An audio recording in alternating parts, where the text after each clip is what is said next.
Wait for the lag on the transition. Hello, Shoggoth Unknown here. Welcome back to Medieval. Here on the, whatever today is, the 6th of October 2022, local time 1735. There's a thing where, because I have all the effects on the camera, it lags a little bit the first time I go over and it initializes everything. So, I forgot to do that before I started the stream today. Oops. Alright, let's continue from last time. This should just load us up where we were. What was this called? Yeah, I was gonna say Crucible of Pain. Okay. Yeah, we're picking up from last time, so hope people are doing well. Yeah, we should be able to beat this. I don't know how long it's gonna take. I will consider doing Crackdown. Ooh. Ow. I'll consider doing Crackdown 2 afterward. Ow! Okay, I'm basically dead. These mines are on the way, I know. You're not gonna get away. You're not gonna get away with doing that, man. I know you're there. Okay. Hopefully the camera doesn't freeze like 8 times today. I lost so much health on that. It's bonkers. There's a lot of health in here though, which is nice.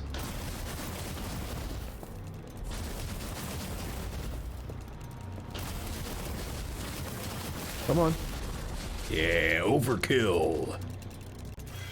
Monster kill.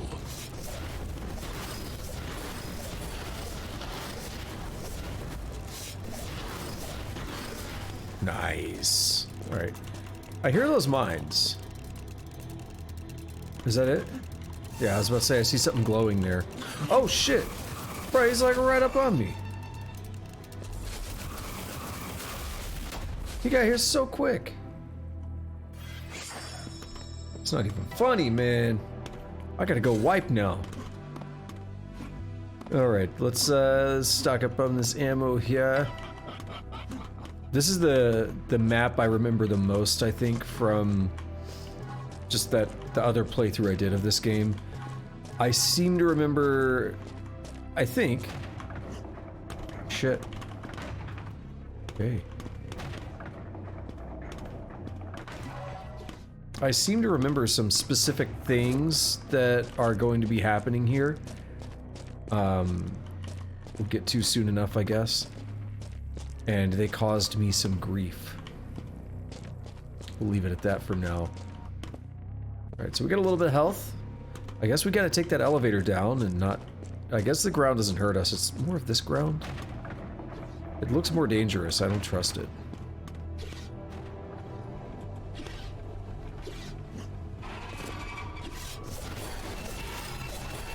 Oh, buddy. Buddy! Holy shit, dude! It's not... Dude. Not even fair, man. Alright, is this gonna be like an arena? Is there gonna be a bunch of dudes?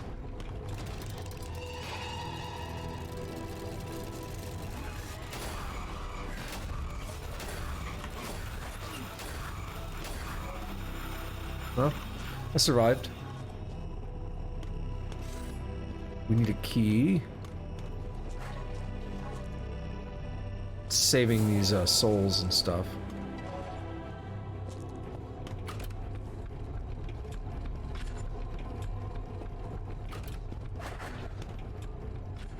So what? What now? Ah, in here. My weapon! Did the game just warn us about spikes?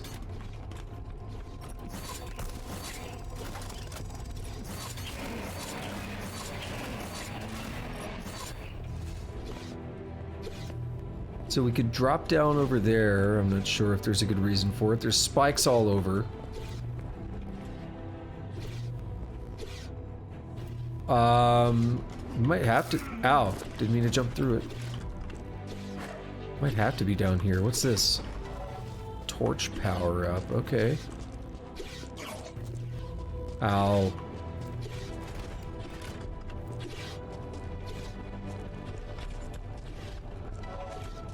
Yes, please. Please health me up, Daddy.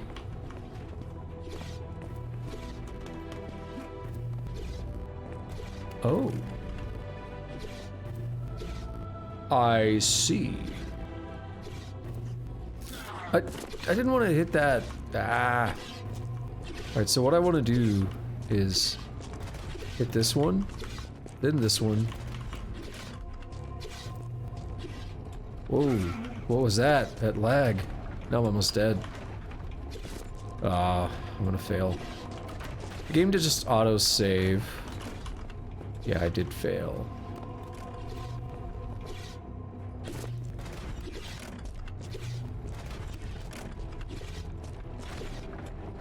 Come on, I need to go quick.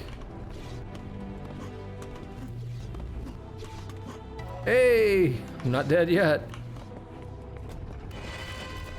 Oh, yeah. You're an enemy. I forgot. Kind of hard to tell.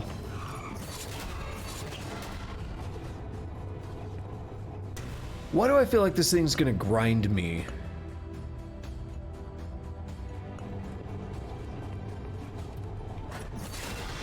Ooh, one hit. That's my favorite. I wish I would have got that stuff.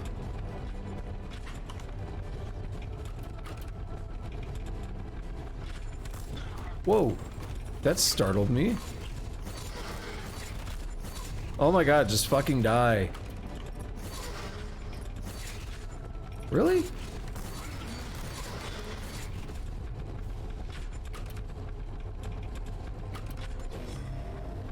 Mana boost. I need like a health boost. A very large one.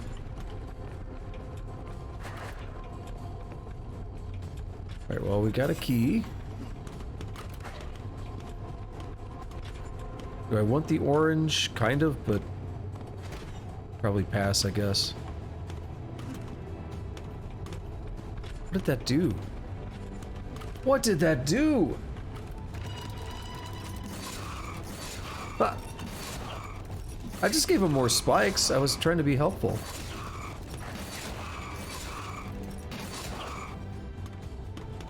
I had forgotten all about those horrible guys. Yay, a little bit of health that I'm probably gonna lose in like one shot from these terrible enemies. Yeah, like that one. Dude, what are you even supposed to do about that? Like, it just barely touches you and it's like, oh, I'm almost dead now.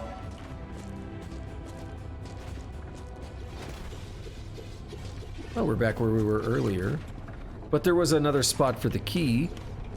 Right around here. Making sure no enemies are gonna drop in. Dude, come on. Dude, I can't even get a hit off without taking a bunch of damage. Also, will he die? Thank you.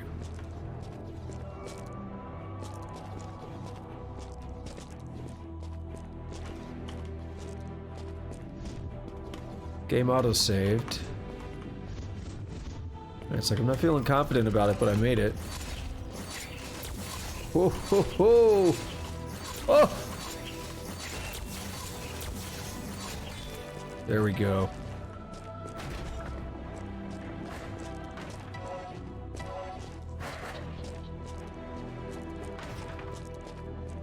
Alright, we call down this lift. Let's see where it takes me.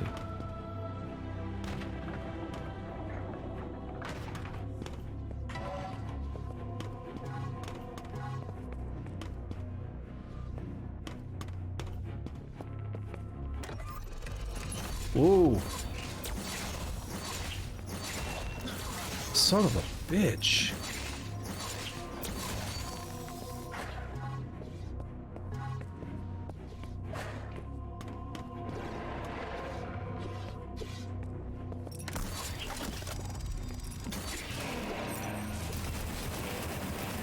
Come on. Oh, they could just really tank that. Oh! Ah. I didn't see those until it was too late. Alright, so we might die in a moment.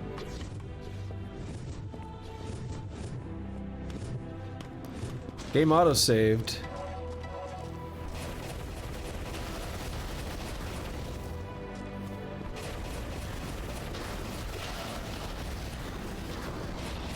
Yo, these dudes are ridiculous in here.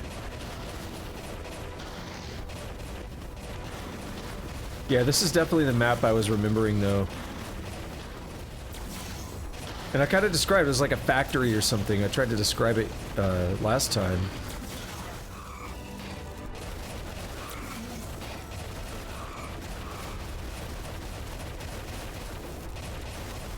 Whoa! Just keep shooting, get them away. Oh no!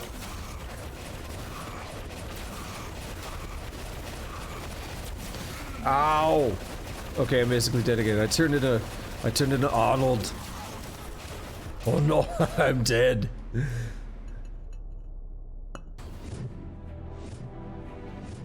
Alright, let's bring out the big guns.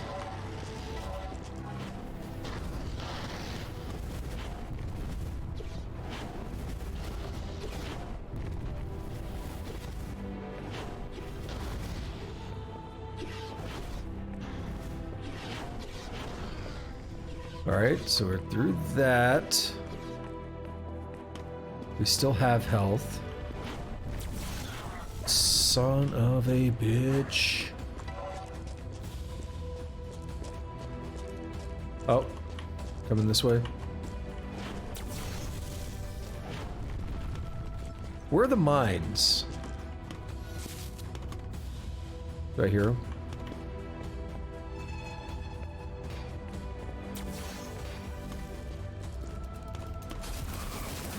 There we go. Get the overkill from it. The chain.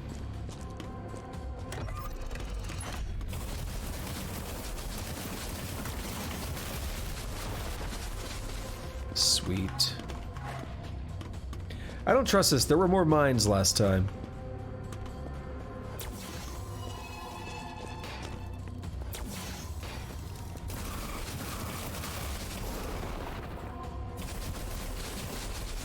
Don't see any more yet.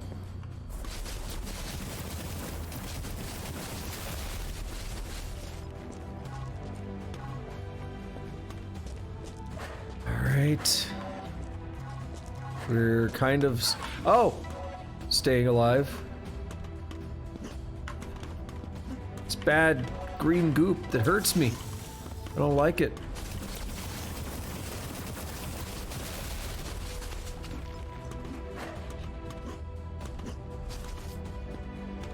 Alright, so there's something to do here. Probably go up. There's a couple routes here. Let's go back this way.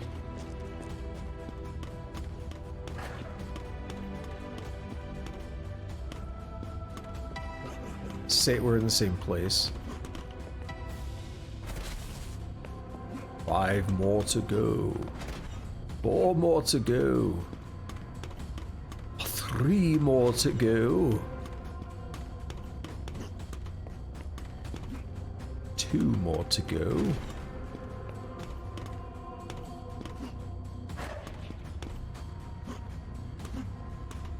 Where would the next one be?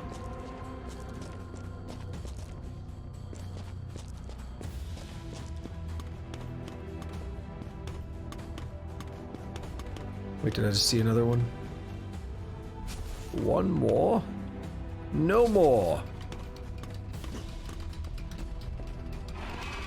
No, it's the terrible guy. You're the guy that just, like, sprays a shit ton at once, aren't you?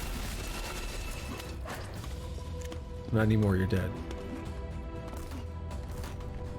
Let's get this mana.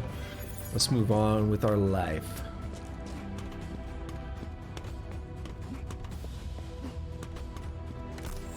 Ow. What's hitting me from... What? That something just hit me from behind. Guess not. Really? How did you manage that? There's one down there.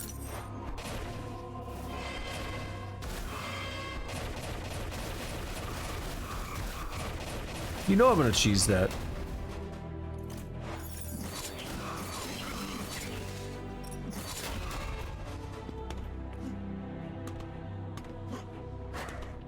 Okay.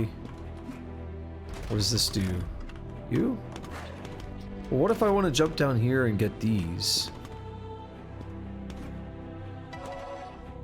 We're back at the... I know where we're at. Yeah, we're back near the start.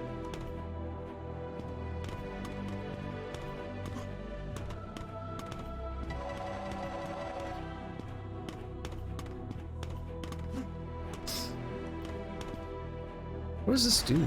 Oh, it takes me back up. It's a shortcut. We also want to get that. Okay. Secret. How'd I know? Now we actually have health for once. This world has been very brutal. And I don't think it's going to be letting up anytime soon. I could go in there for that, but I don't think it's worth it. Okay, maybe it is.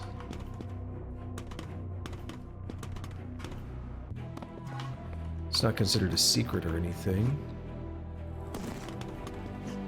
Where's gold? Where is the gold door? Over here? Yep.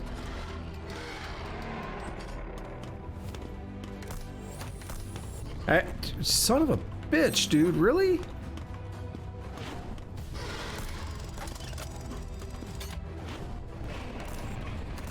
Oh my god. I just got health. Dude, what the fuck, man?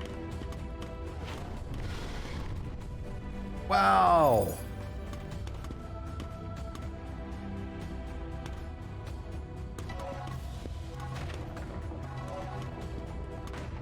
Alright, can I get an autosave? Did I get an autosave? I don't know. Replace new save. Oh man.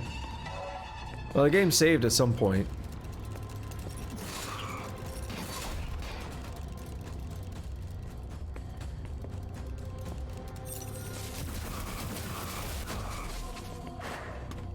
Alright, we're gonna kill both. Maybe not, because that one fell like a dill hole. Yo, I really remember this. I actually remember a specific conversation I was having with somebody at this room on my very first stream. Wow. My brain is weird.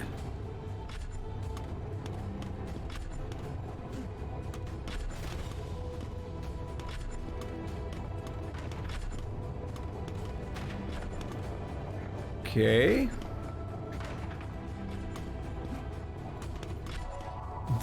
This power is endless. Okay, which power? I feel like there's some dudes up here that could knock me down. I think I had to climb that more than once. Oh, yes. Just do it. Dude, what the fuck? I don't know how, like... I don't know what you can really do against that. Because they just...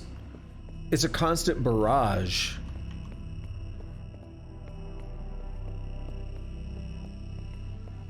I was like, yeah, I've got over 100 health, and then that happens.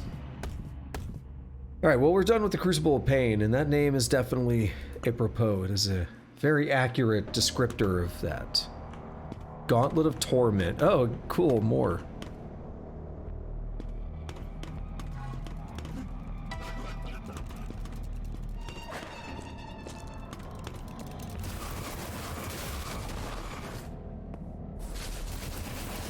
Yeah, cheese him.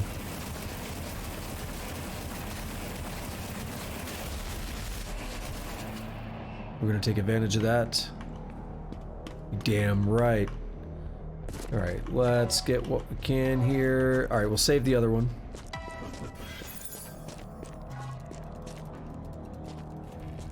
I don't think I want to go down there yet. That's Pain Floor. That's like the radiation in Doom. Ooh. Who did that? You guys.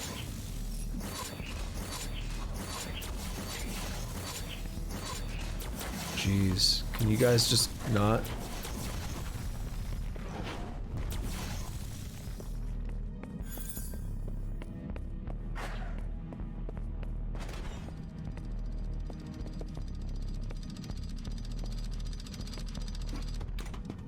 Oh, you gotta dodge these. I think those hurt you. Maybe not, but you'll get knocked off. Like that guy wants to do. Asshole. Who's making that noise?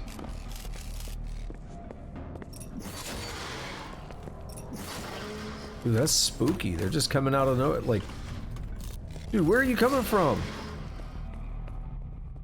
How are there still more of you? Stop spooking me, man.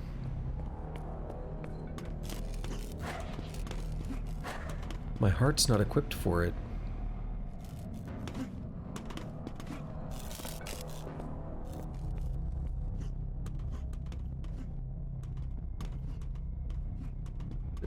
Imagine having to climb this to get where you're going. Alright, I hear them. Let's get out my preferred weapon for them.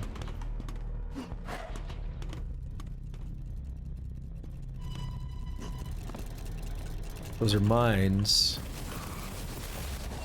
That's my preferred weapon because if they come at me in groups, you can kill more than one at a time like that.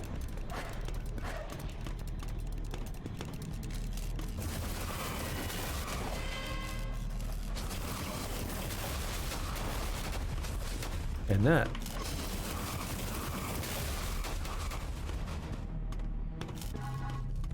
That's a lot of mana. Maybe they want me to use rockets. Planets, whatever you'd call it. Maybe I'll jump down here and get this health.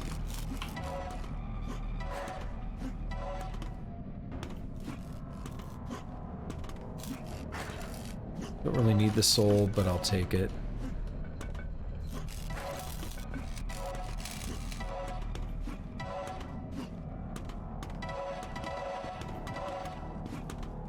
Okay.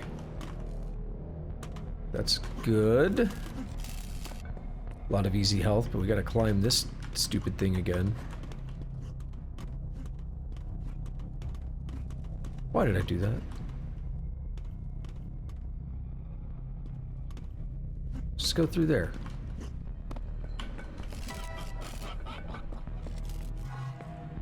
Lots of blue mana, and now we'll continue on. It's gonna be some way over there in a minute, I guess. What's in here? Whoa. This man said, get over here!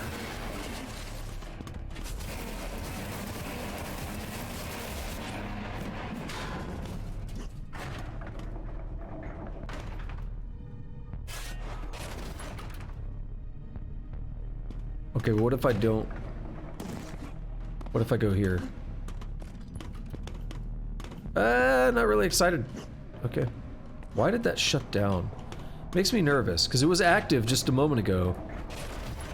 And now it's like, what if I shut down the lasers?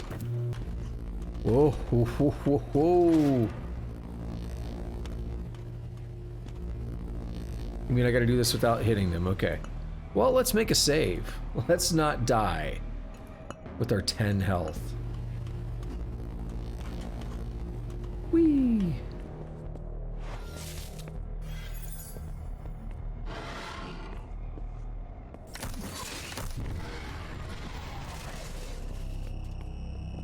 Come on, y'all.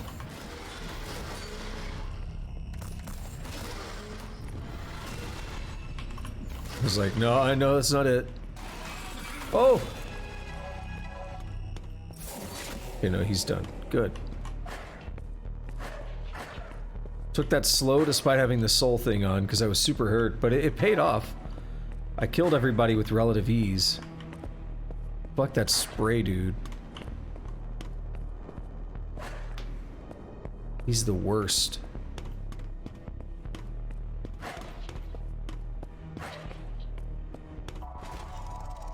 Brain winch. This is what I was looking at earlier. I was like, there'll be a way to get over here. I don't like this. I feel like there's gonna be someone trying to knock me off in a moment.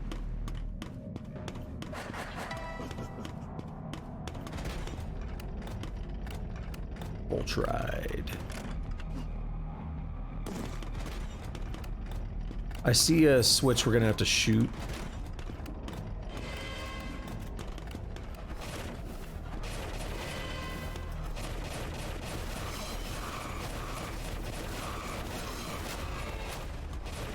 Come on, hit that. Hit it! I'm afraid these things are gonna flip back around. And I'm gonna fall or something. Oh! Okay. Load latest. Just bring out the bigger guns.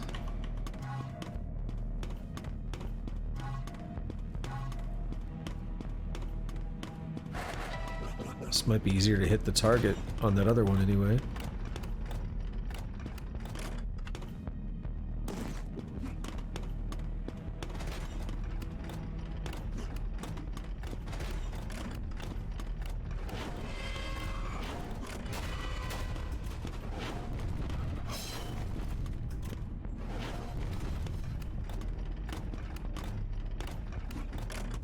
I don't know where he went.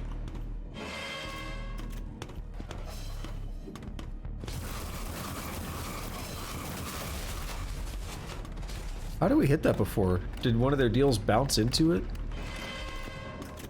How strange. Ow! Ah! That loser walked off the edge. Whoa! That one didn't. It's like a big old spatula.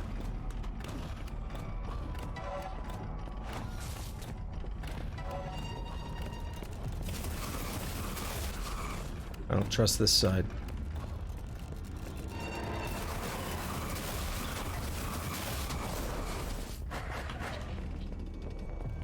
What is this? These passages are not for the living. Dude, I don't feel like anything here is for the living. Dude, this place is wrecking me.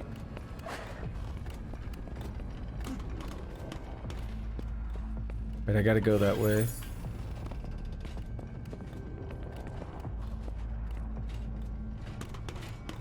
Whoa! Good God.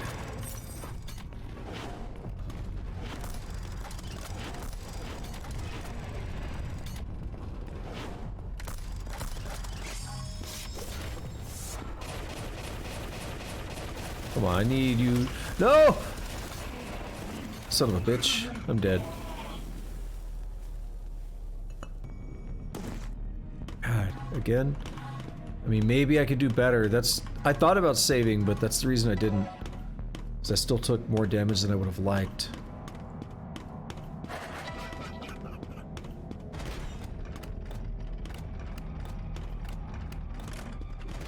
What I could do is I could use the alt fire on this and just really beef through these dudes.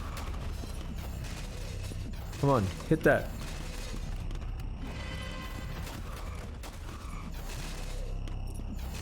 Okay, that was a terrible idea.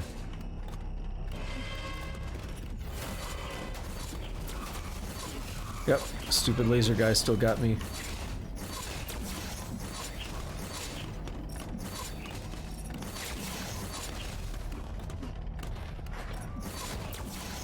Ooh, okay.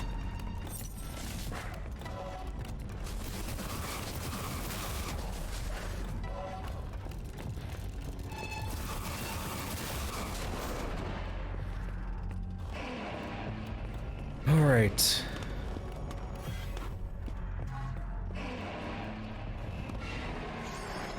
How do I want to play this?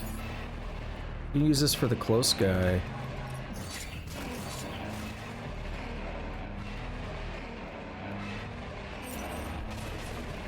Wait, did he fall?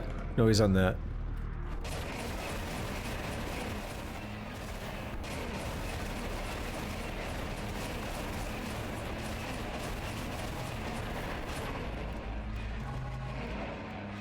I thought there was another dude, like, in here.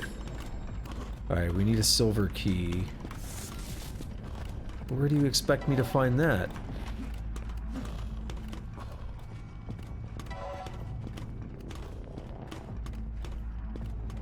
There's some sounds I don't like. Whoa. I don't like that either. Ow! I got stuck in there. I was actually hitting jump quite a bit.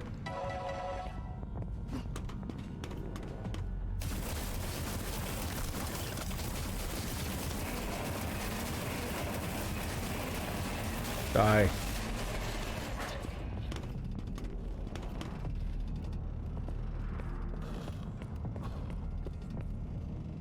Okay, what's next?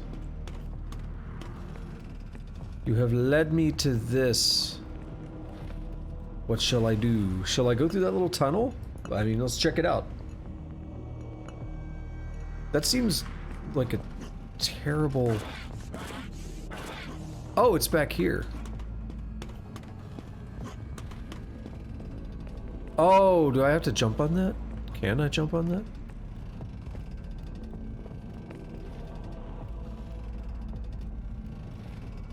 That's gonna be the one that comes the lowest, right? There's no way I could jump on that from here. I need to go higher.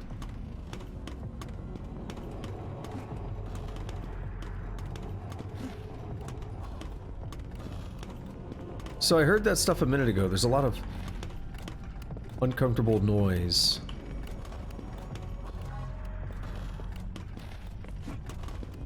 Wait, I could just jump from here. Of course.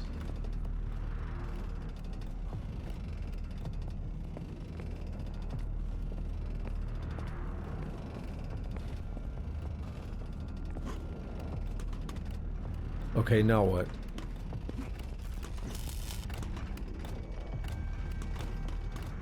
Nope, not this.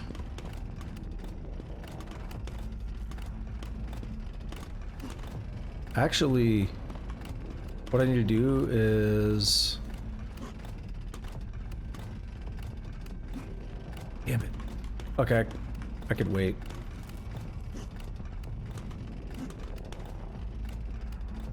Oh, it's up there. Okay. So I need to ride that one, I think. Oh. If I can wait, I waited too long. That was a good wrist arm pop there. Yeah, okay. No, this works. Yeah, that works.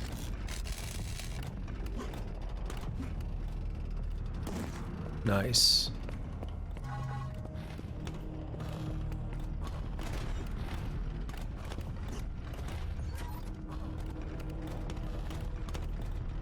Platforms are going back up. Oh, they're going more up. Oh yeah, they totally are. Oh.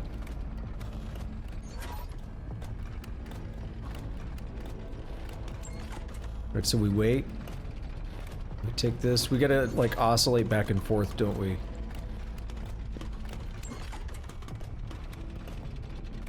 That's kind of a cool mechanic.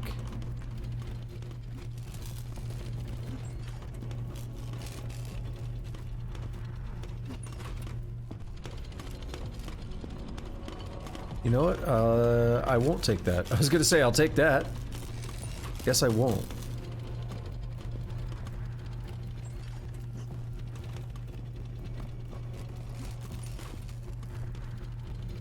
Wish it would have counted as a secret area, but guess not. Alright, but now what?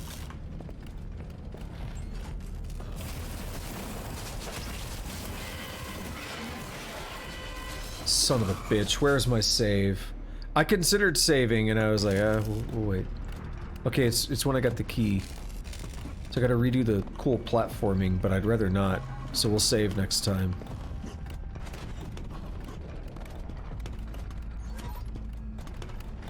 Because this is cool, but it's slow.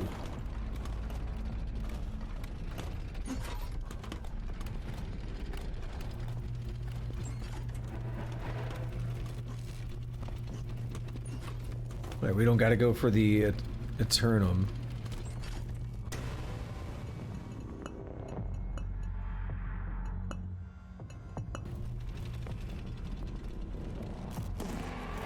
Let's just book it down here.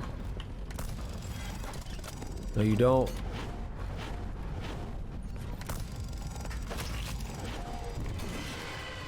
Oh, I'm dead. Oh! I was just gonna let them kill me, but I didn't expect all that. You know what? Here.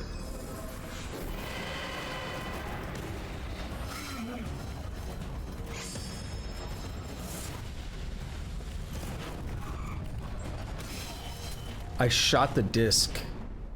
It says sliced though, maybe not.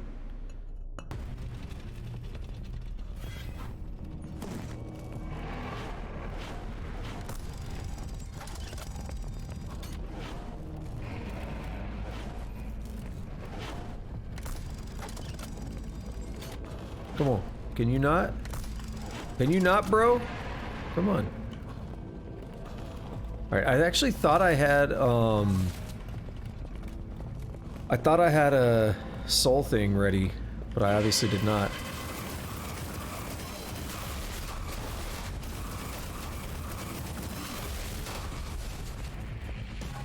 Alright, I like having 8 health. No, I said 8, not 0. Asshole.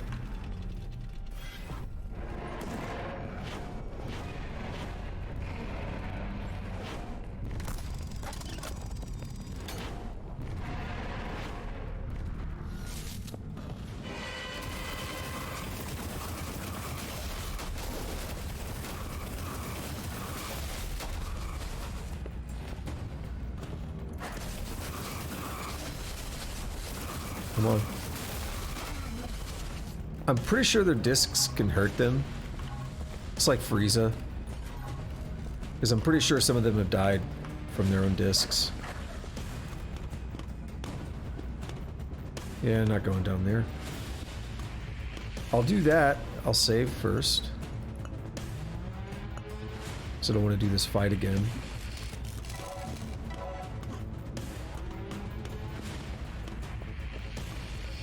Alright, let me get that soul.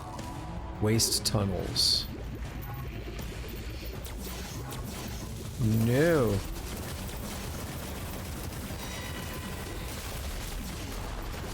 Damn it. I was trying to focus on that guy.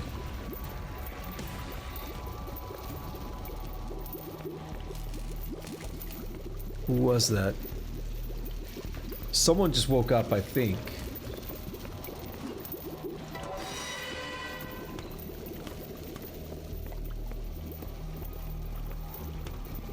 But I'm not sure who. Can I swim in this? Hello.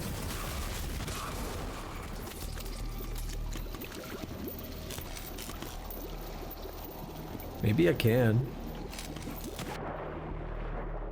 Okay. I thought it was going to be dangerous, but I don't see any other route, so... we give it a try. Secret area. For 1 purple mana. Actually, I'm surprised I couldn't take that. Oh no, I died when I used the Eternum, didn't I?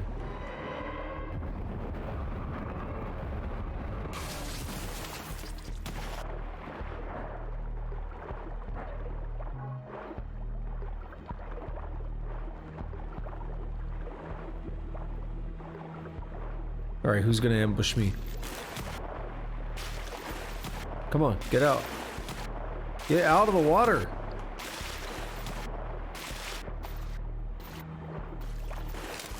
There. A lot of shooters have problems with that mechanic for some reason.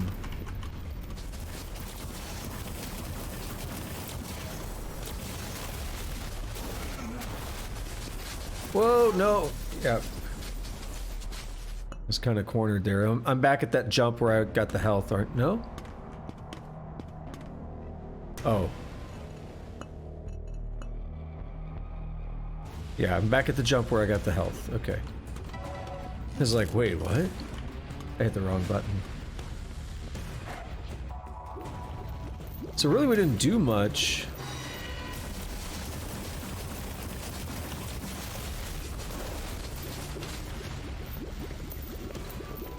Okay.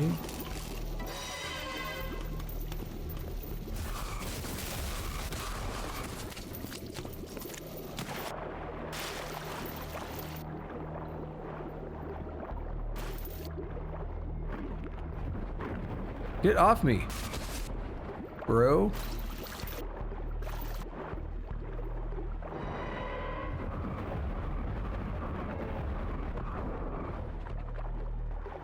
Do I need these a little bit?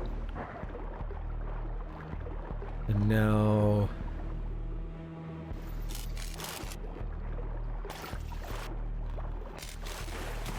come on. Get up to the top, and then... oh, it's so terrible. That's a really bad mechanic. This isn't the only game to do that, but you just kind of rub yourself up against the surface until you jump out high enough to get out of the water. I'm not aware of any better way to do it.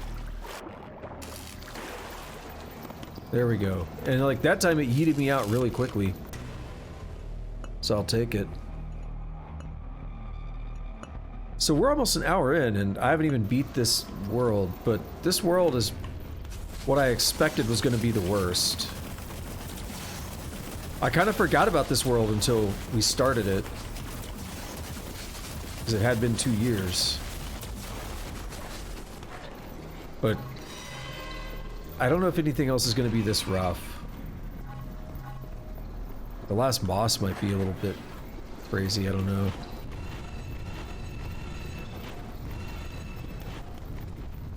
Where are you going?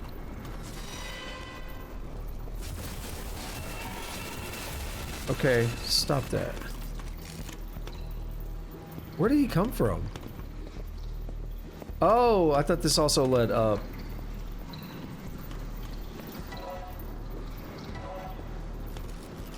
Do I dare jump in here? Sure.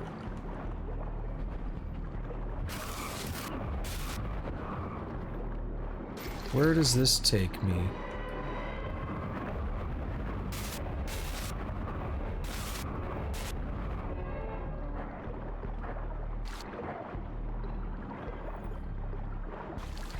Oh yes, give me that. I have no idea what that is, but I want it. It's a mana boost. I mean, it would be nice. I need it for the blue mana right now. Oh my god. I'm moving too fast through the water. Stop it! I keep drifting to the side as I'm trying to climb onto that. Okay. You know, okay, the game auto-saved, so it's not too bad. Son of a bee's nipples.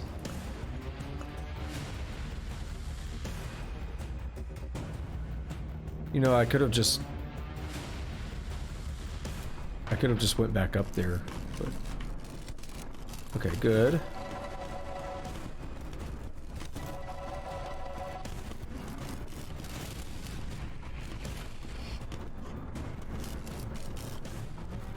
All right, we can just cut through there. Oh, I'm gonna have to. I can't jump high enough. I can't jump on this. So we have to jump. We have to come back in.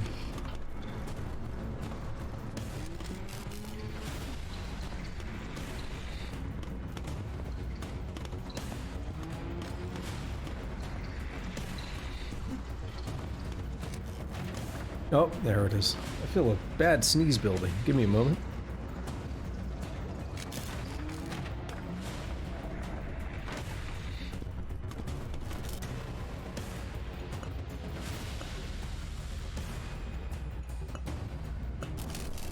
Now I don't have to go back down for that other stuff. But I gotta cut through here without taking damage.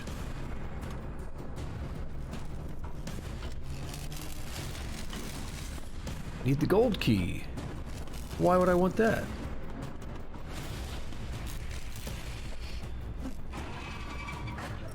Nope. Nope. Stop. Jeez.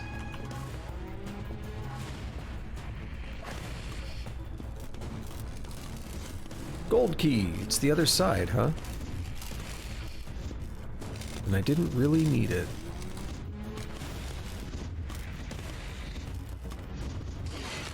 Let's go. Let's get it over with. There's the gold key right there.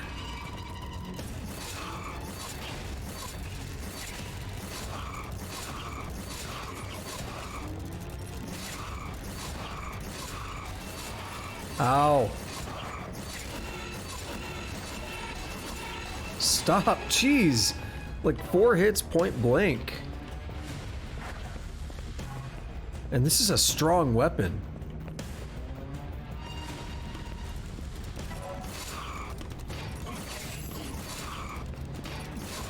He took an extra hit. Because I got a bad angle.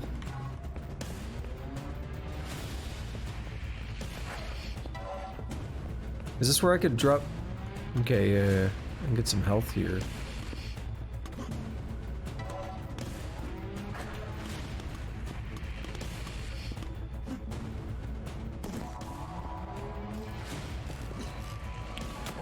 Oh, I gotta go through the ugly thing again. I gotta yeet myself out of the water.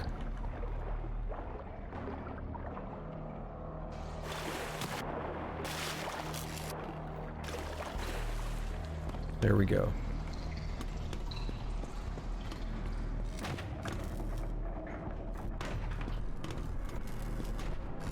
Okay, we'll save again because I don't want to go through any of that. And this can hurt me just jumping in.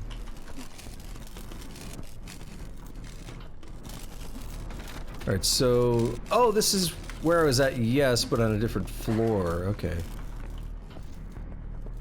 That makes sense.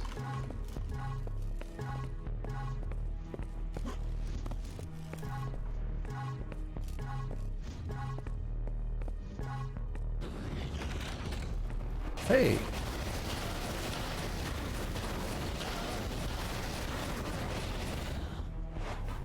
I'm glad he wanted to play. You know, I could have used the friend.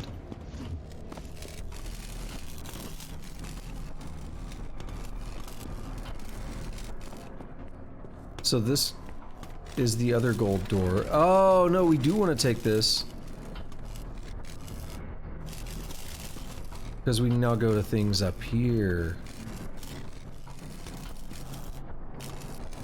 Oh.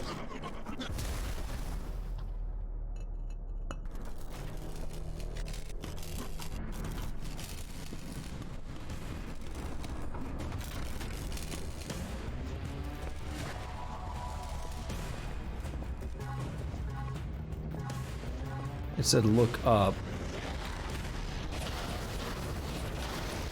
That, I didn't read the whole thing. That is where you want to go or something?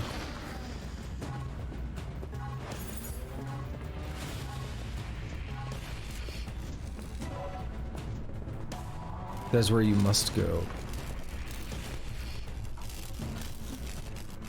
Well, it's like you've probably already been there if you have the key. Ah, the body's gone because I loaded. Game does not save the bodies. Alright, before I fall and have that issue happen again.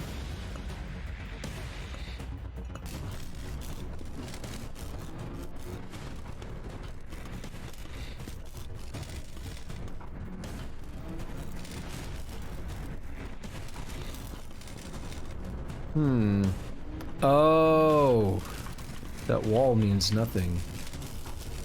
Gotta go through here.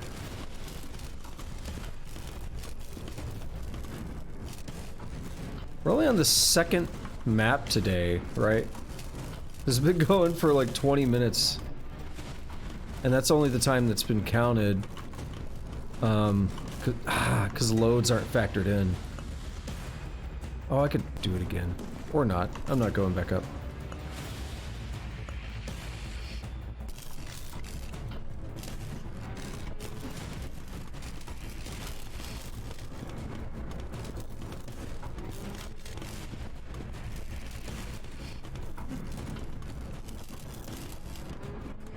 It's harder than it looks though, because there's so many different things moving.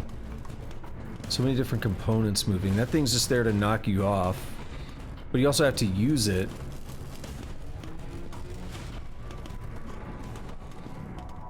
You will be fuel for the forge. Yo, mama! Oh, this has got to be...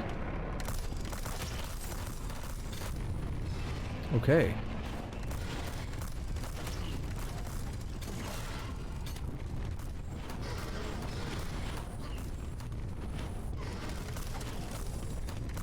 Come on.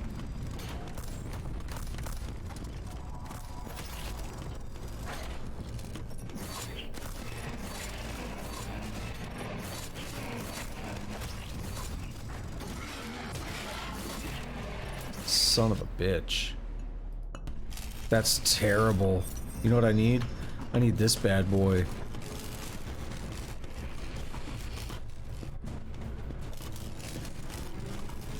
This'll get me through them.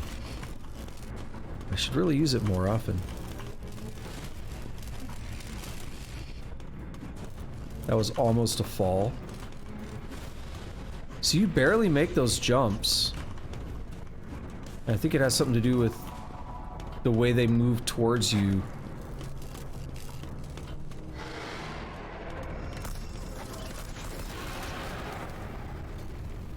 It's okay. It's okay.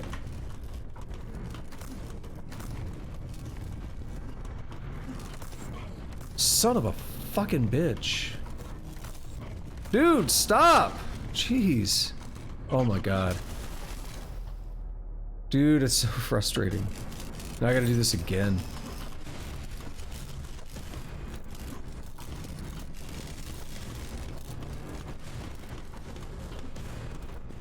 Yeah, so they're moving toward me when I do these jumps.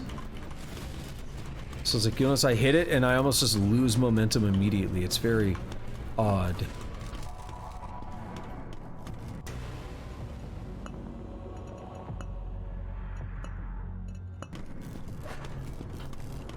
I'm glad I'm not playing on the hard difficulty this time.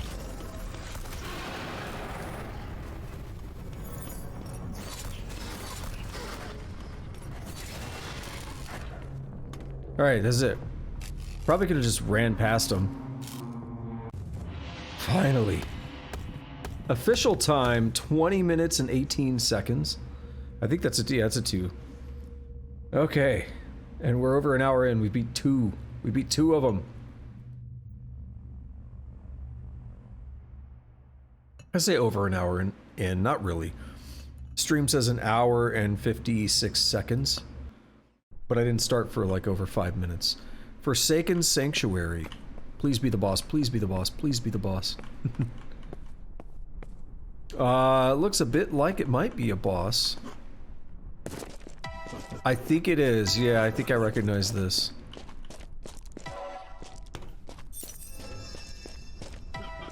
Suspicious amount of weapons right here at the beginning. A lot of health.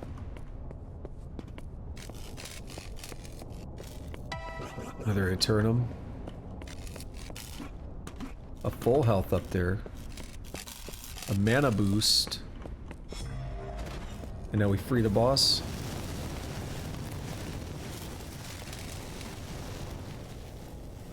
That was kind of cool. I remember this. I don't remember what the boss is. Ow. Jeez, you could have warned me. You use that to hit the boss, don't you?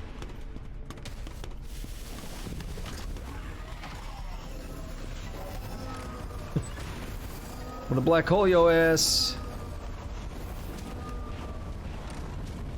Invulnerable.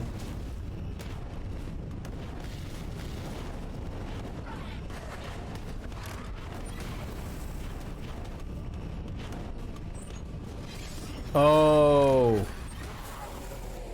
Well, that was quick. Alright, let's gather stuff up. The Forge Master awaits.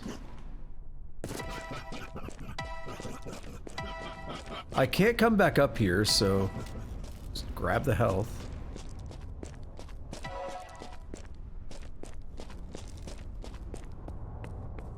So gather stuff up, and then... Can I do this? I don't know what you're supposed to do, but that's good enough for me. Look at the mana boost. Emergency release control.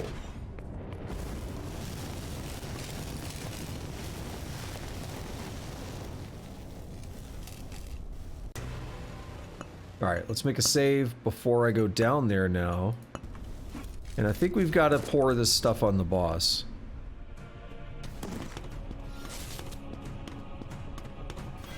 Which raises questions as to what the purpose, like what's the point of any of this other stuff. So I guess I don't really know. He's invulnerable.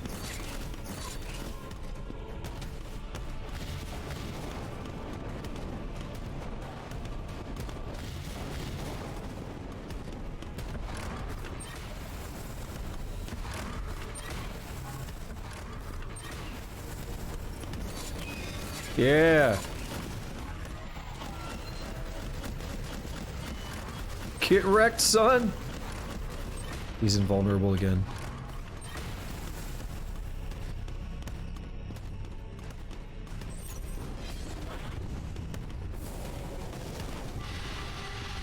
That was great. If only I could find some green mana down here. I could leave the area with full mana. Ah, I did. There's actually an achievement for that. But I already have it.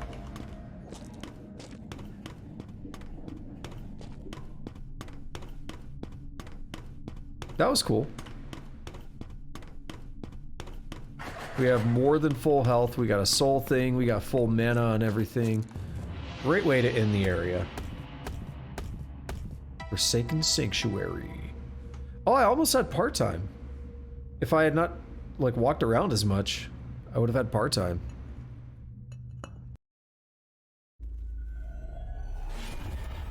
Welcome back. Champion.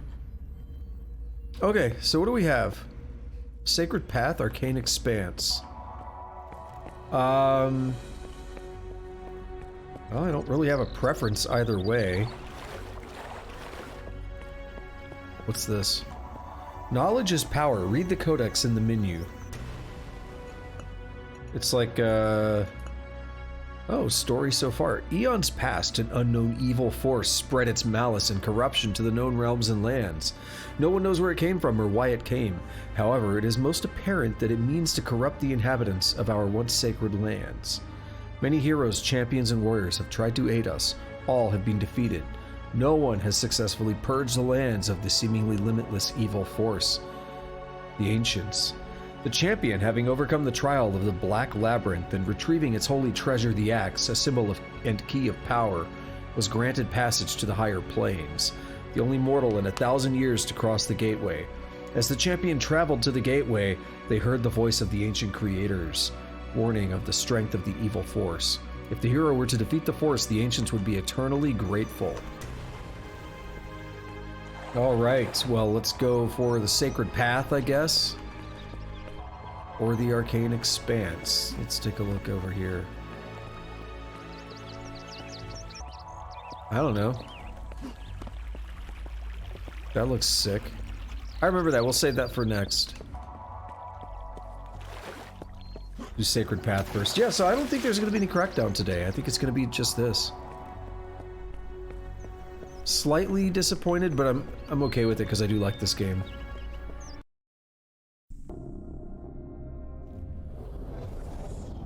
Journeyman's Way. Remember, we have no weapons. Well, now we have a weapon. Alright, what are you going to throw at me here? What are the unique enemies for this area? That reminds me a lot of Hexen 2, which you don't hear as much about that game. I mean, you don't even hear a lot about Hexen. Whoa.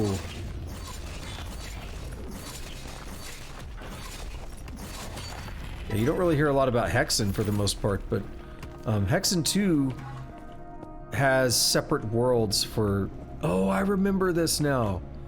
It has separate worlds for everything. So like the first world is called the Barbican, I think. And it's like, you go in like a castle and everything, and you gotta do this crazy complex puzzle with like, was it the Brotherhood of Flesh or something? 3 switches to reveal the key. So you have to do all this like crazy work to be able to get like this amulet. Or no, the Brotherhood of Hunger. And you have to get like this amulet, and like there's this crystal golem that's guarding the path to the boss. And then he's invincible, and you do a bunch of crap that ultimately makes him vulnerable. Then you fight the boss, and the bosses are War, Famine, Pestilence, and Death, the 4 horsemen. And then the last boss is Eidolon. So each area, like the second area, I'm trying to remember what it is. You tell how many times I've gotten past the first hub. I'm trying to remember the order. Because there's one that actually reminds me a bit of this. There's like an Egyptian one, and there's one that's more like maybe Aztec or something in style.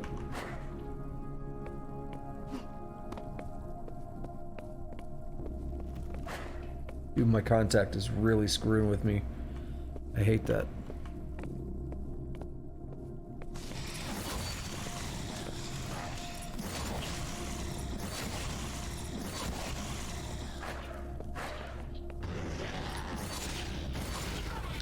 You're basically another variant of the guys... Okay, I can't hit him. Of the blue guys we fought in the Forge.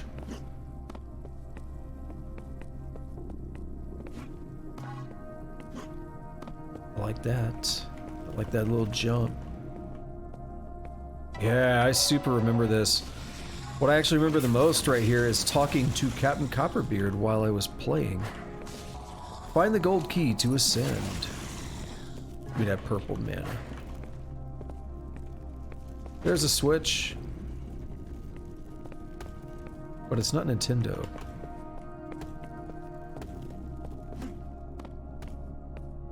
Alright, not sure what's going on over there. Ah! We need the gold key.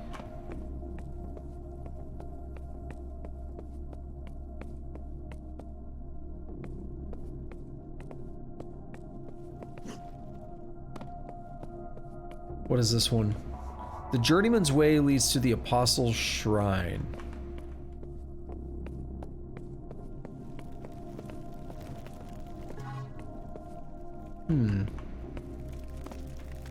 Oh! Yeah, we haven't gone through here. This is a little confusing.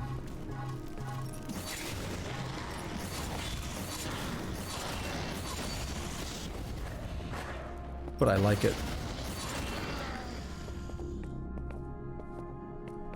So we have that switch, and then what's going on over here? You know, we should go after the other switch because it seems like we're progressing towards a different area. And we get a new weapon. Those who are lost never look upwards. One more.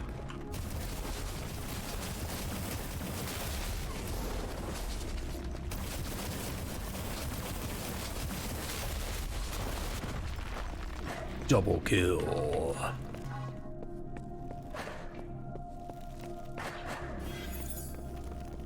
Favorite weapon back out.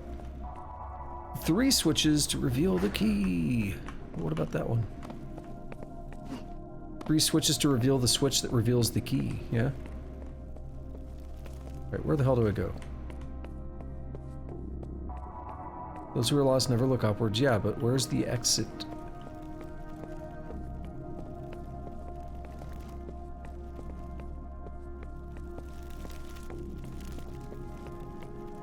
Can I do that? No.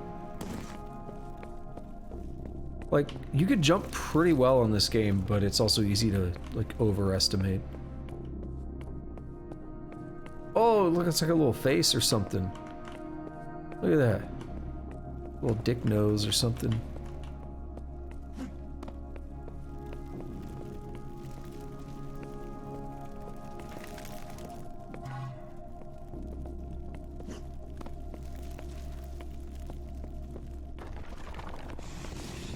Hello.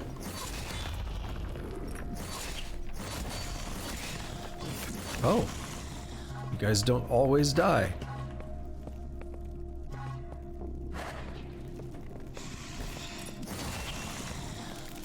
Last switch. The protectors cannot stand weapons of chaos. How do we know it says chaos and not chows? What if this is like Sonic Adventure?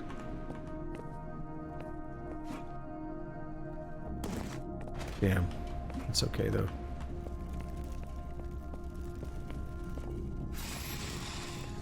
Game auto-saved. They're just lining up. Well, thanks. I appreciate it.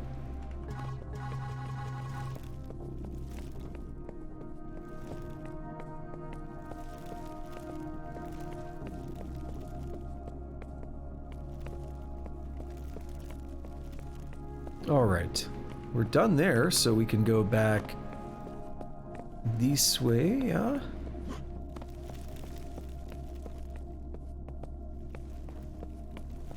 So we have to get back up there for one option, right? Wasn't there something with the gold key over here? I know the other one's on that bridge. Maybe I'm wrong. I don't know why I thought there were 2 places for it.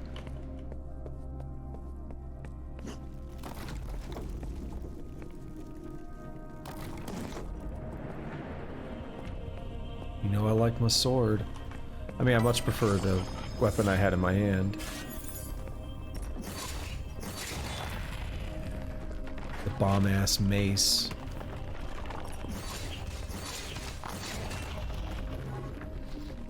You would do that after you're dead, you would still hurt me. That's just uncalled for and rude.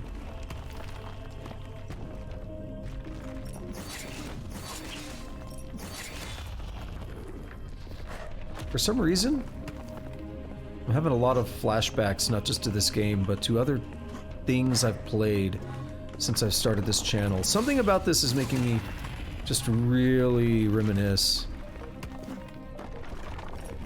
I mean, this was the first game I streamed, so it's probably the something, but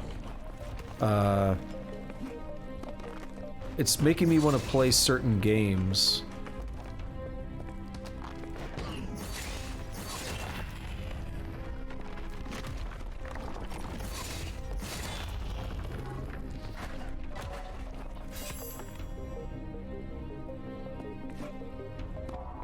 The way is clear yet murky.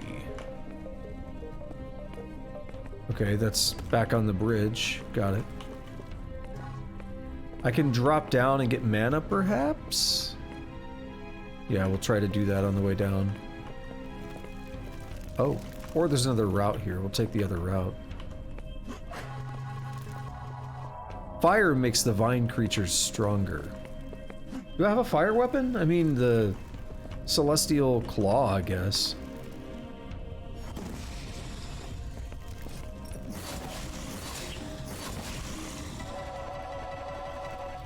Yeah, so no mana for me, that's fine. Hey, hey! Hey! Hey! Stop it. Stop it, okay? It's not very nice. Don't let him walk into that. That'd be one takeaway.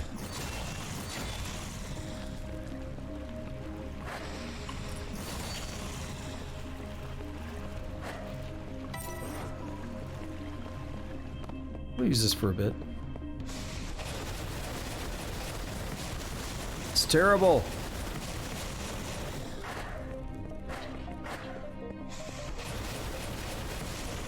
It's not that bad. The protectors lie in wait for those that would traverse the sacred path. The path before you, you must ascend. Full blue mana. Ow! Ow! It's a trade-off, huh? There's health up there, though.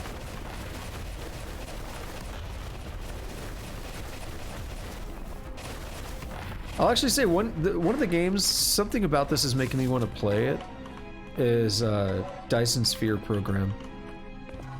I really enjoyed that game, but I never played it after the initial, like, barrage, when I first played it on stream, when it first came out. And I basically built a Dyson Sphere, and that was kind of it. And not like a super... I mean, it was pretty beefy, I guess, but... there was a lot of, like, letting the game idle off stream and stuff to build up more resources, or to let things build slowly over time.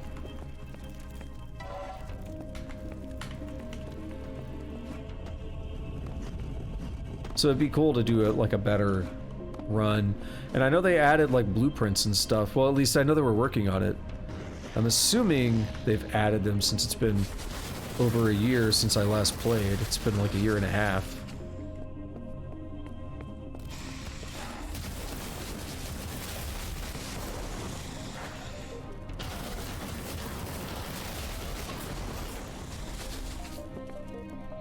Sweet. Eternum. Fun weapon now. Let's get it out. Let's go.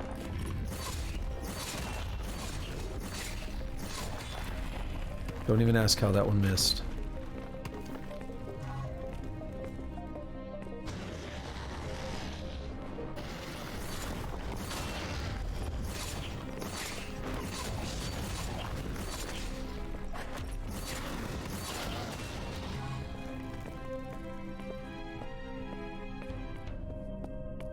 What's this cost? 3? Okay. So you could do about 33 shots.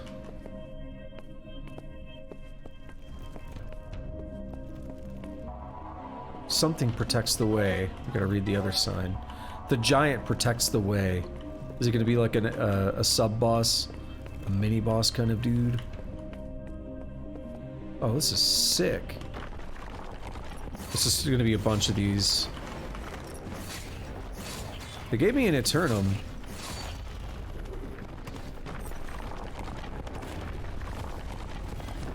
Oh, you are a bit bigger.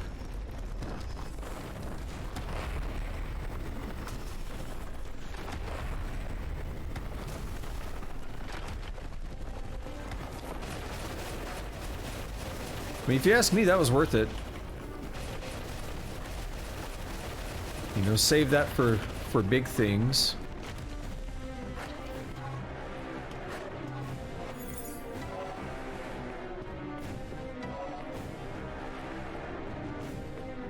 I thought there was another one. I thought I still heard crumbly sounds.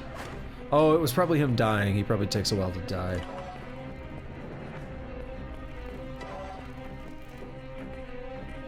Nice. I see purple. How do I get to that? The other side? Huh. I would like the purple mana. No, I would like the purple mana. I could probably jump across right on the edge.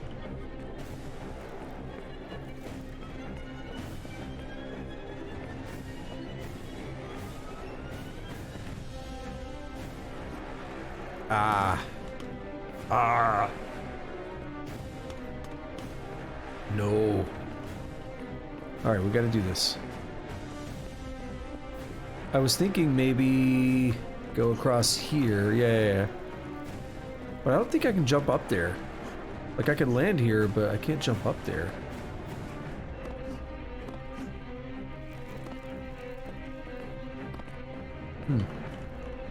Yeah, I got where I wanted.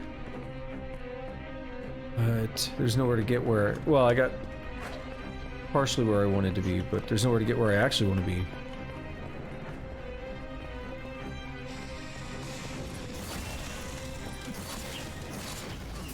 Damn it. Didn't you know I just got max health? Rude ass.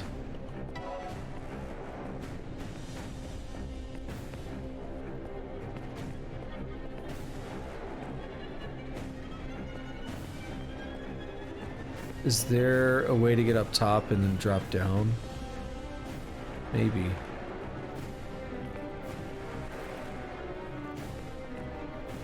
Oh!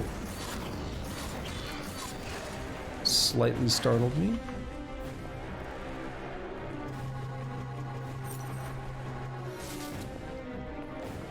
Oh, that's the end. Another one!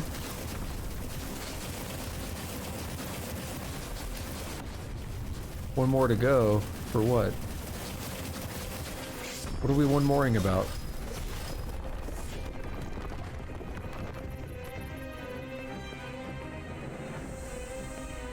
Oh, I hit a switch. I was gonna say, usually you get that when you hit switches. I was gonna say, what if it's just freeing the giants?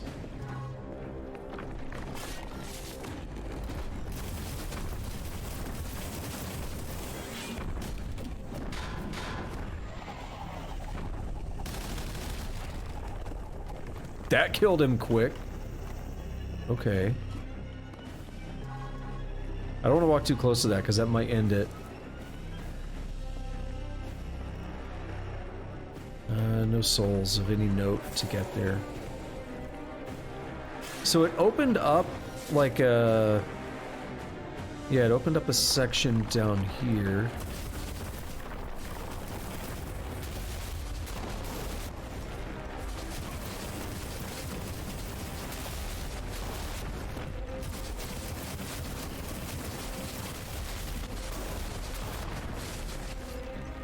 Well, that was fun.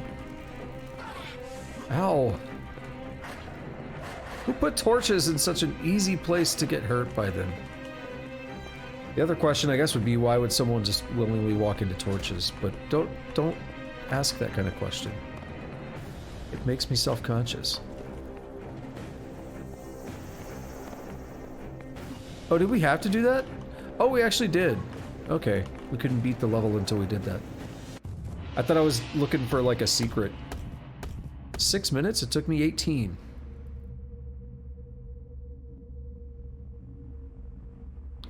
You know, that's a sign of a good player. 3 times as long as part-time. That's just... Dude, I am 3 times better than they are.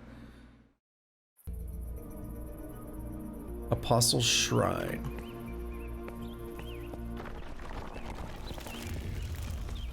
Hello.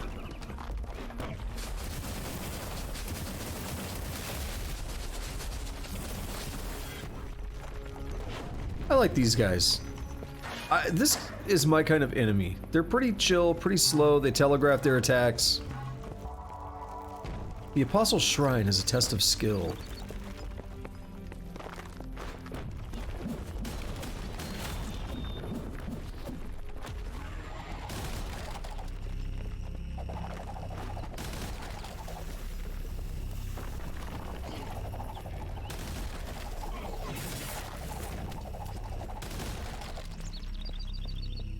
Come on, let's go.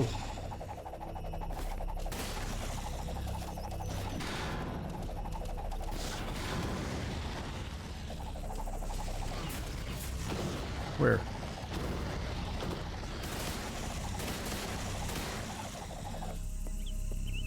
This thing is never ending. Because when I'm killing enemies close up like that, it's replenishing my souls. Now I was gonna back up and grab all the stuff I left behind. That was my strategy by just, like, let's turn this on and go for it. The key is to look. And you, dick weasel, stop it. Invisibility, which I don't need now, it's a waste. I should not have picked it up. Because I'm backtracking.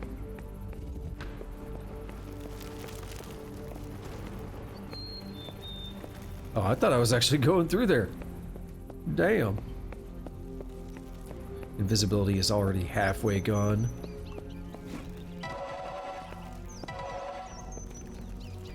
That's okay, though. Alright, it's a test of skill. And we're back where we started.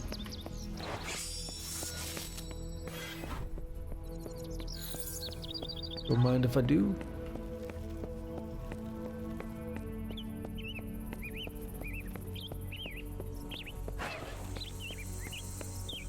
Oh, I really like this place.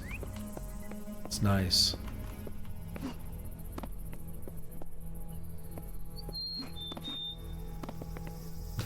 That stock bird sound effect. I forgot about you guys! You're so weird. They come up on you real fast, too.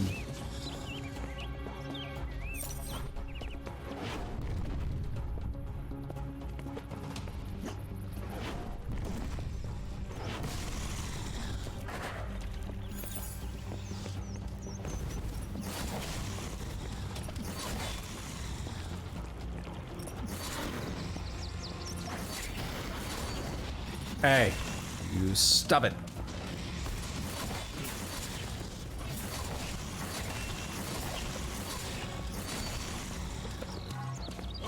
Oh my god. Everybody, calm down. Where did you come from? Like, I've been up there. I used to live up there, bro.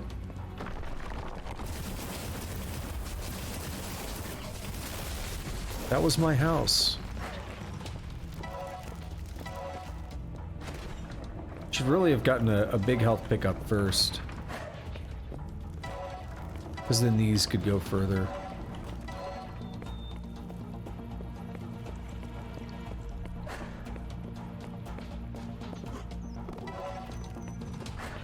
Heard a weird noise. I don't see anything weird. I heard it again.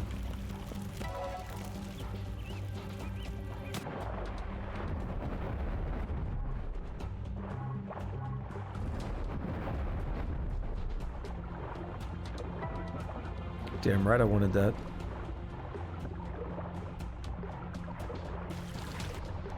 I don't think you have to worry about air. I really don't.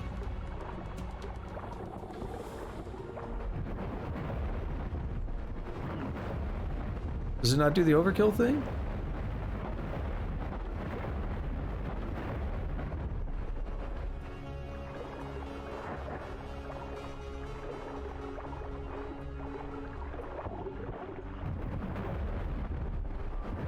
Guess not underwater, which is odd.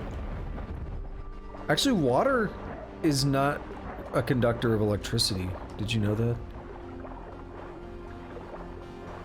If you have, like, pure water, distilled, like, really actually distilled water, it is not a conductor of electricity. But the things in the water, like the salts and stuff, are. That's my understanding. Maybe I'm wrong.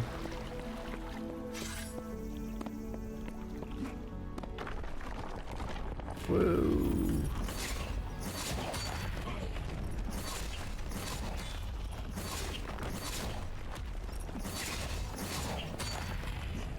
This would also apply to like the container that it's in, because that might have residue of stuff on the container that would then conduct electricity.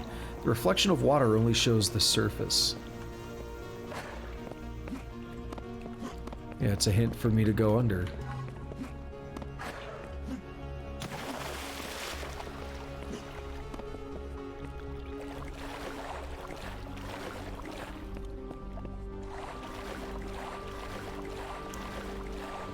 Where did I come from, though? Here? Oh! Ooh, we got a key. That was sexy.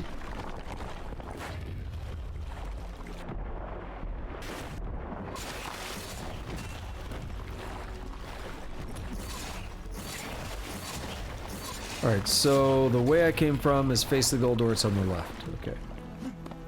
If I want to backtrack. Because there was actually a place I didn't check out over there. Oh.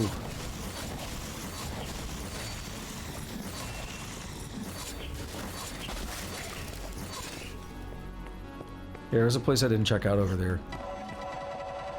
I must escape the darkness, anon. I always found anon to be a weird phrasing. I mean, I guess it's supposed to mean anonymous, but I always found it to be weird. You see, they just like come up on you and breathe fire. They're so weird. The pure soul is like water. Ooh, I recognize this. This is, I think, right around where I was at on my, at the start of the second stream. When, like my second stream ever. On this channel, at least. I recognize it. Let's back up a little bit.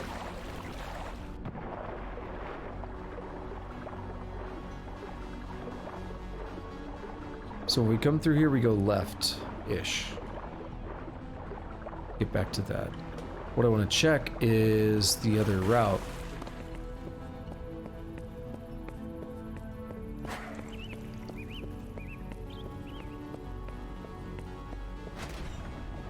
I'm tired of going that direction when I haven't checked what's up here. And there may be something I need. There may be a key. That would be weird. Yo, what if that was actually like a maze that we're gonna have to walk through? The visage of fire is not to be trifled with. That's all it is, a weapon and ammo, okay. Not quite.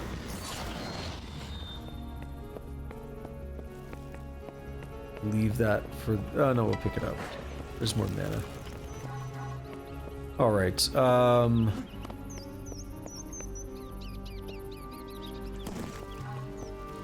I was gonna say. Oh well, it's okay. Yeah, I seem to have some pretty strong memories of maybe this map being what I started my second stream on. Or it was like around this point. But I almost think it was in the middle of this map. Like, hold on.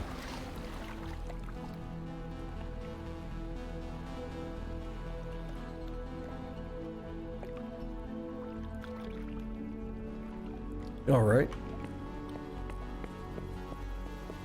Like this room here in particular, I remember having to, like jump on these things on the sides. It's just sticking out in my mind.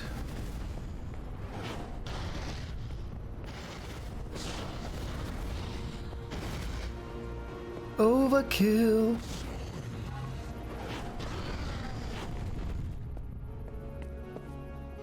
That's one of the many Motorhead songs that Metallica covered. Overkill. Never really was a big fan of Motorhead myself. I've seen them live.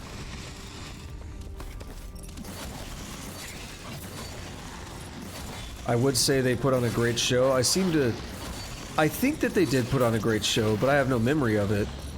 Not because I was drinking or something, but because I've been to so many shows in my life, and I have very little memory of any of them, to be honest. Back when I saw Motorhead, I had a no drinking policy at concerts. Because it's like, if I wanted a drink, I would go to a bar or something, or I'd just drink at home. I'm at a concert to see the band, you know, I don't want to drink and then like have to go to the bathroom a bunch or something and, you know, give up my spot. Or, because I'm the kind of person, I would get there hours, like 3 to 4 hours early. And then I would get that front center spot, you know, I would earn that spot. And then I wouldn't move, like I'm just there, whatever happens, I'm there. So, I wouldn't be drinking even water, really, it shows, but, alcohol for sure, I had a no alcohol policy, because, like, why would I want to get drunk and then forget the show, even though my memory is trash, apparently, and I don't remember shows anyway.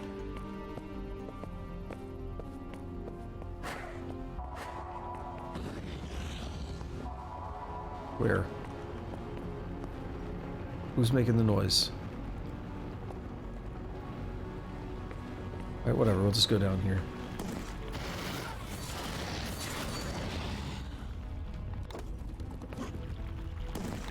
That threw me off. We're gonna hit all 3? Gonna hit like 4? What are we doing? 3 more to go.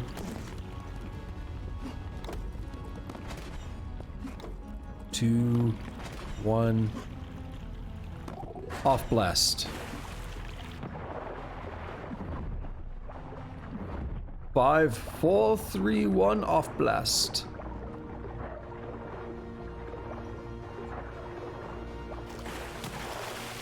That's a reference like no one's going to know. Do I already have one? I do, but that's more mana. Gotta go for it. Too late. Too early.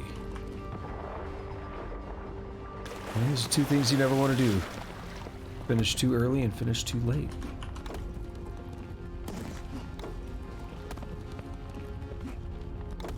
Ah! So close. No matter how far. Doesn't matter.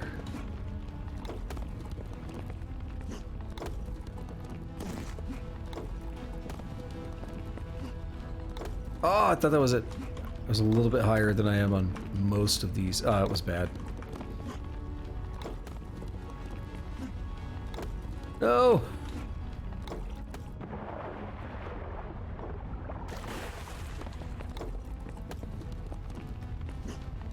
Got it. Alright, so the cistern, I guess, unlocked something. So we could start climbing these, maybe.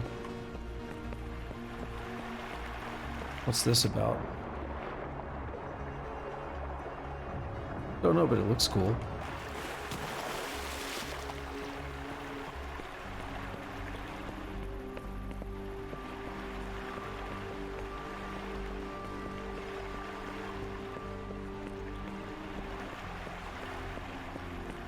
Yeah, I think this is where I wrapped up my very first stream ever on this channel. 2 years ago, except it would have been it was the 4th, and then I picked up here on the 5th.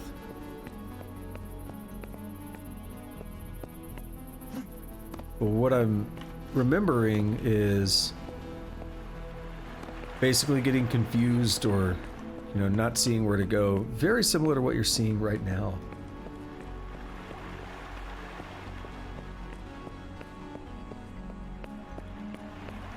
Like, I don't see anything to jump on. We've hit that.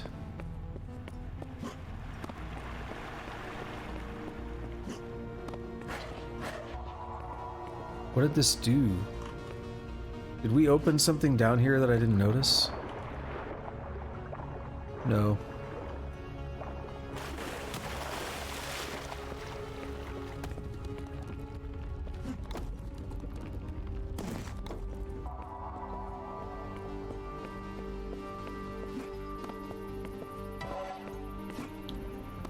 I didn't want to pick that up, but I mean, It's fine. I was at 99 health, so it was a bit of a waste. Here it is. No, this is the way back out. Maybe I need to go this way. There's a thing up there I don't know how to get to.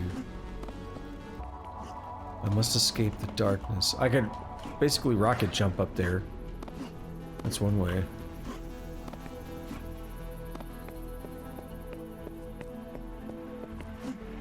Wait a minute. Ah, this is really it. Okay.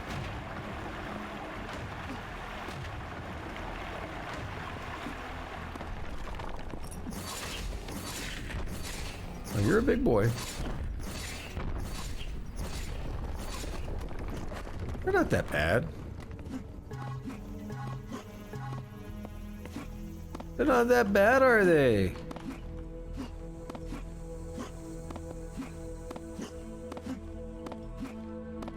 Oh, back on the concert thing, because I think it's interesting. I don't know why my memory is that way, but I have a really good memory about a lot of things. But some things just, I don't know. They just don't exist in my memory.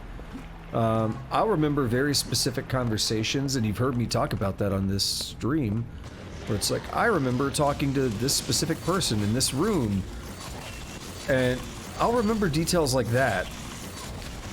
I remember very situational things that I'm involved with, but I don't remember, like, a lot of specifics about, like, stories, for instance. So I'll play a game, and then 6 months later, I barely remember the story of that game. It's just how my brain works. But again, if I'm, like, talking to someone as I play the game, I'll remember the conversations we had. I'll remember the situation around that, like, if we're sitting in the same room, like, how we were positioned and things like that. Like, all of that'll stick with me, but I'll be like, I don't remember the story. Even if I enjoyed it and paid attention to it. So I'll have to... It's one of the reasons why, when I play a game, if I really like it, I also like to watch a Let's Play of it. You know what you could do? You could probably... Wait. Yeah. Probably do that. And you end up with more health than otherwise. What's this over here, though? Secret area found, yeah. Just for the purple mana? I mean, that's a valuable damage dealer, right? But still. I guess I could have tried to rocket jump over that next thing, but nah. I'm good. Alright, but yeah, I'll have that very specific memory that I don't understand, but, like, when it comes to concerts, if I'm there with somebody or I'm talking to somebody, again, I will remember the oh, dude, totally could have rocket jumped up here and skipped half the level, maybe.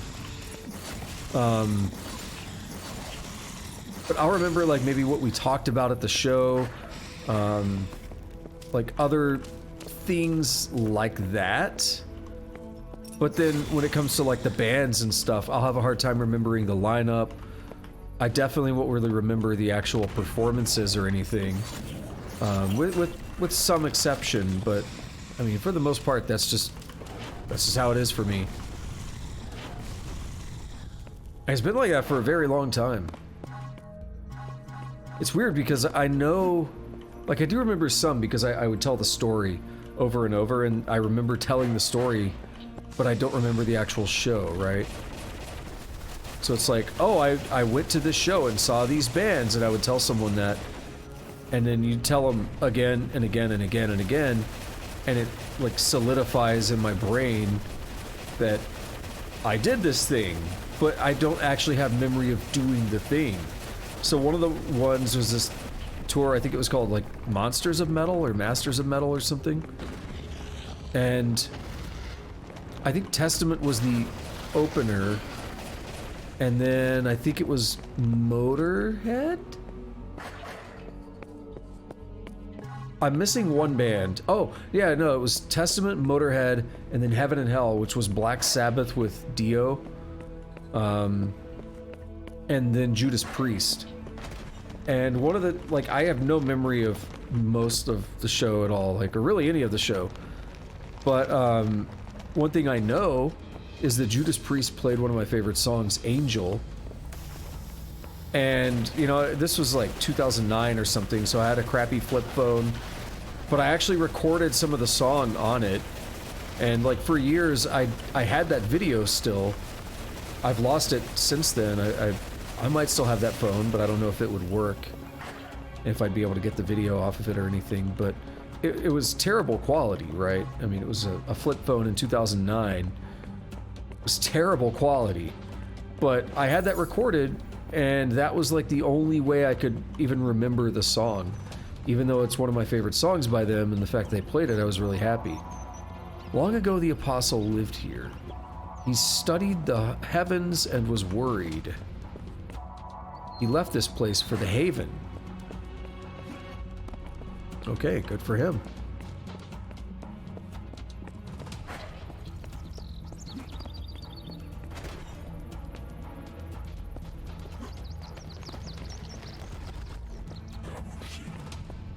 Yeah, the story about that show, I would always... It's one of those things where, like, when you go to concerts, everyone likes to...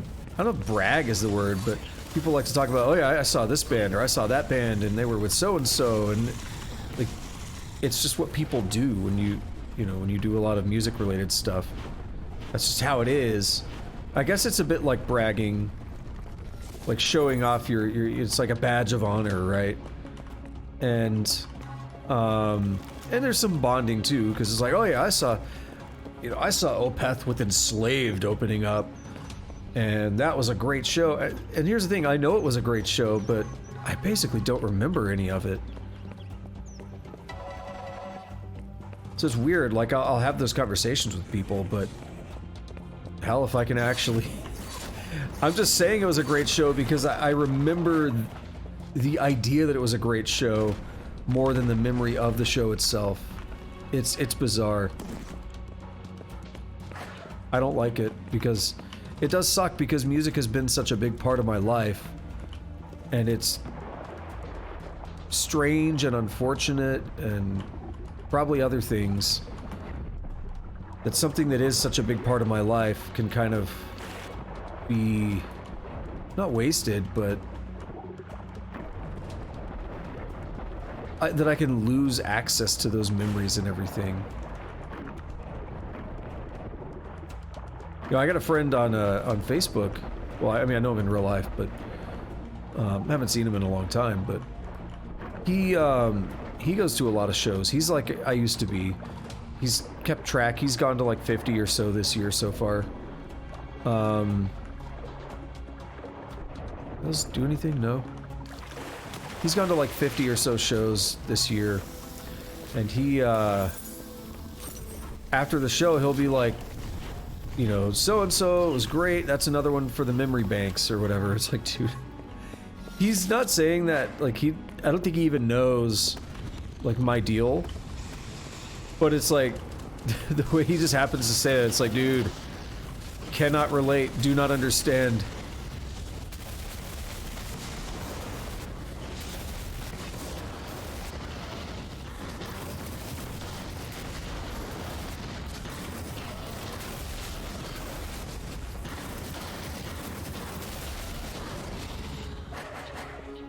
Oh, that worked out, didn't it? Let's pick those up, I don't care.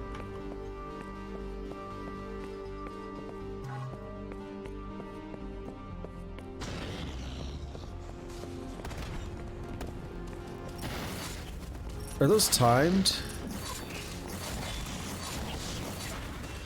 Yes, they are. So I need to find out how to get up there before I commit too hard, too strongly to it. Okay, well that's how we get up there. Okay. Stop.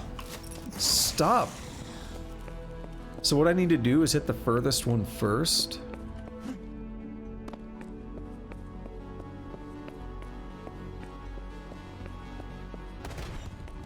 Actually, maybe not.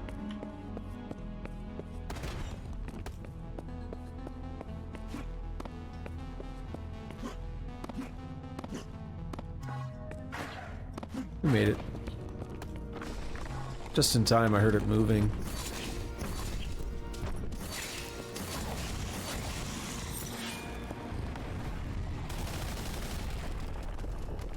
Well, we picked up a soul.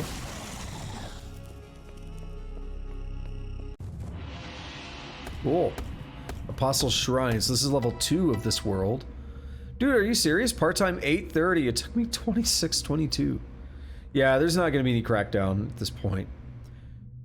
Award for finishing level with soul mode on. Cool. Reading all messages on walls. Yeah. Because we still have another world to check out as well. So even if it's not going to get me to 4 hours, we're just going to do this and then wrap up today. The Pilgrim's Temple lies ahead. Change of plans, I guess, right?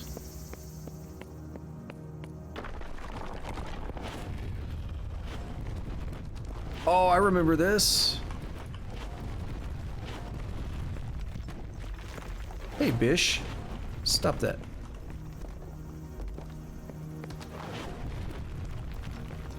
See that weave game? Bitches don't know about my weave game. Is this gonna break? Why did it seem like it was gonna break? Well, I think it's obvious because it looks like it's going to break. Incredible. Incredible logic and deduction.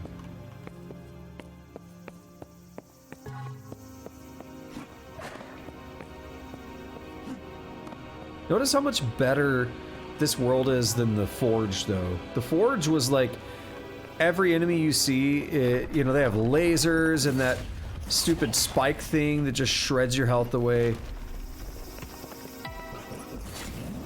Like, this one feels much more fair. Like, I'm walking around staying comfortably around or above 100 health. Maybe some people don't like that, but I don't know, I think it's good. Only one who worships may enter. Yo, they are shooting. Only one who worships may enter. Alright, y'all gonna have to stop.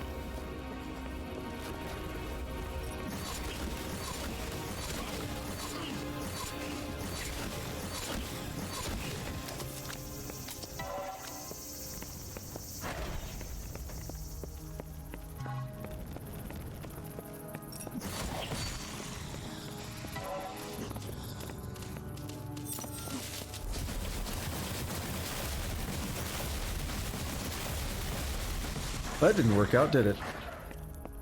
I was trying to chain them.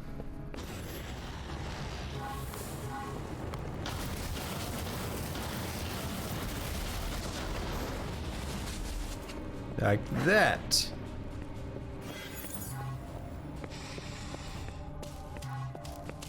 I hear you.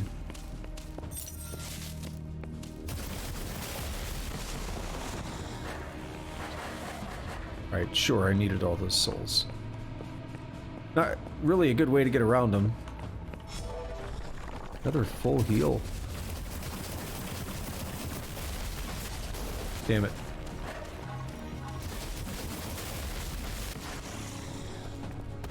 What am I doing? Oh. Do I worship now? What's this about? Worship me, and I may yet be merciful. Then again, maybe not. 10 points if you know that one. Yo, what's going on the board?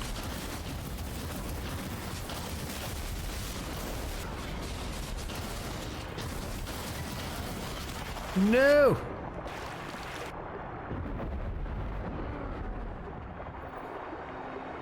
We got good mana here.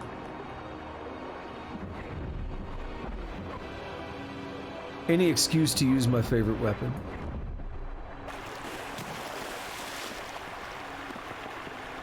Let's get one of those. So I guess I'm not getting that health back there, if I ever need it. Whoa, what's up, buddy? That was a bad dodge.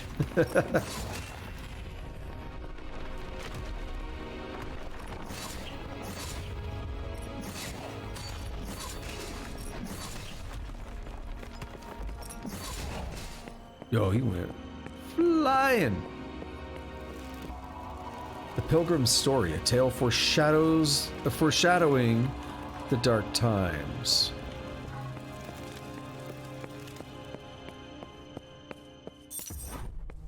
Ooh, that looks cool. That's a cool looking planet. The Pilgrim's Path, 1 of 7. Craving to learn, the Pilgrim started his journey to the sacred worlds.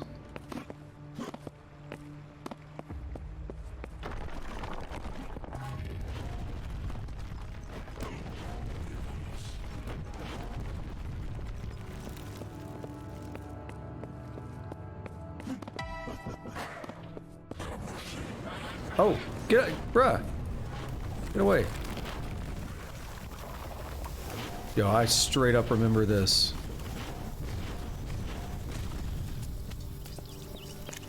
I got my ass whooped right here. This game doesn't joke around on the higher difficulty.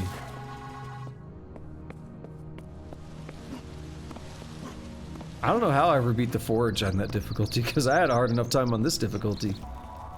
2 of 7. The Sun Realm. He obtained the teachings of the light. However, he could not see the darkness arising from underneath. That's hard to read.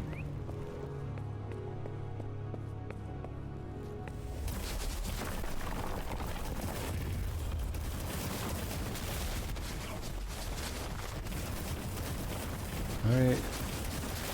Zap this dude. Alright. Taking too much damage.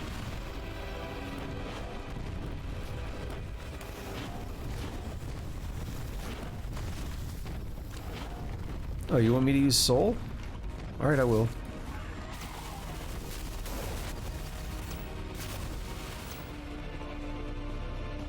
Now what? There's no one left.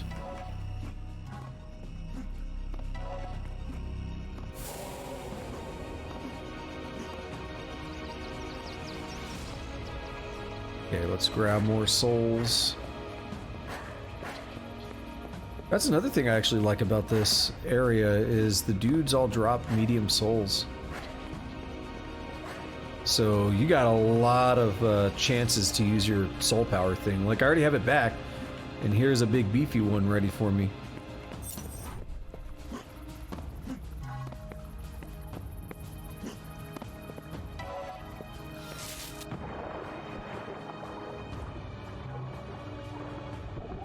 Whoa!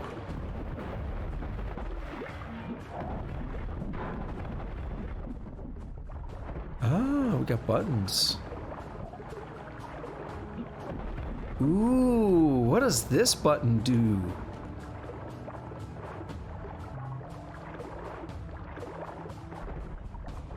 Sequence complete. I don't know what I did, but I completed a sequence. I mean, I guess I opened something, but... Ich hab keine Ahnung.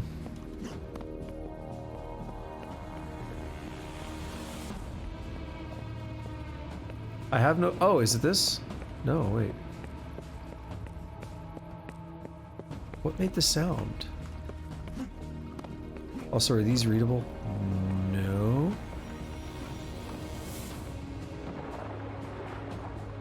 Oh, is it in here? It is. You know, to swing an axe with this kind of ferocity underwater, that's quite impressive. That's quite the feat.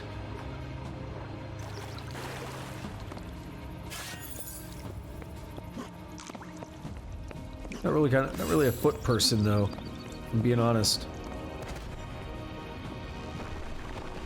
Hey friends! You know what, I don't want to deal with you.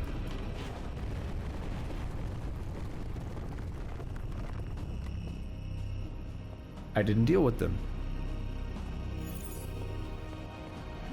We're gonna let my soul thing wear out, and then we'll get another one.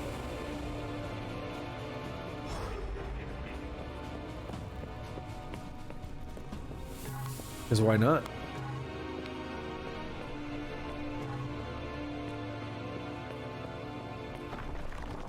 Oh, I remember this room.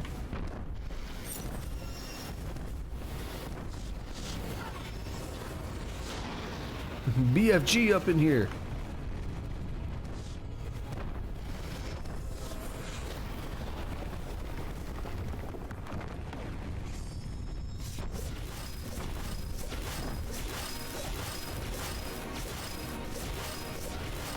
Whoa! What was that angle, buddy?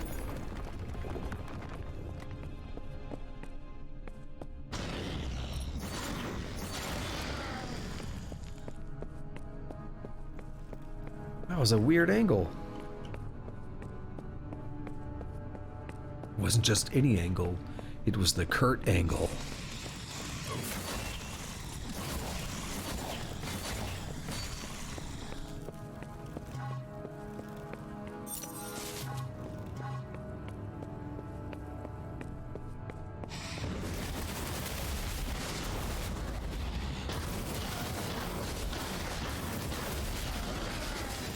He gone. He gone.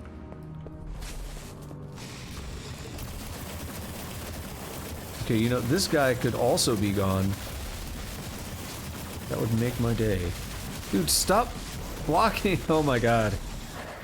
That's so frustrating. They keep running in front as I'm trying to shock the other one. They're preventing me from getting a chain.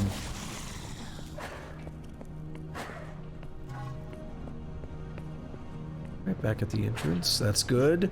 I like when maps loop back around so I know I don't have an open path. Unexplored route. Hey, Mr. Face. What's up, Face Bro?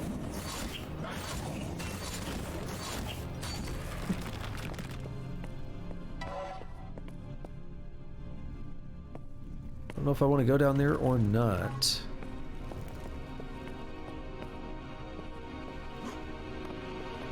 I kind of do.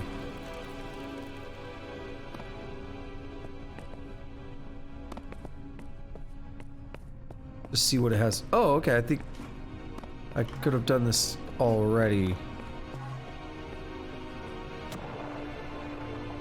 Oh, that's useless. Okay.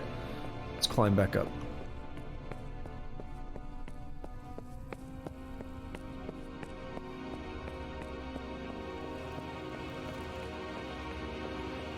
Well, no way we're getting part-time. It's been over 12 minutes already. I can't believe I got so close to part-time on that boss in the forge.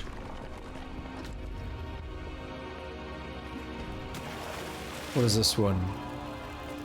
4 of 7. In the Moon Realm, he received the teachings of the night. However, he could not see depravity corrupting the doctrine. Wait, the Moon Realm, is that referring to the first place we started? Like the first world? Because there were all the cultist type messages there about how the sun was bad and the moon was good and all that stuff. Maybe... Oh, three. I couldn't remember if we'd done 3 or not, so this came first. In the Arcane Expanse, he finally realized the corruption coming out of the void, however it was too late. Yeah, so the Arcane Expanse is one of the other places. I forgot what this one was called. Is this one called the Pilgrim's Path or something? The Sacred Path? Arcane Expanse is the one I didn't do yet. Because that one's gonna be funky.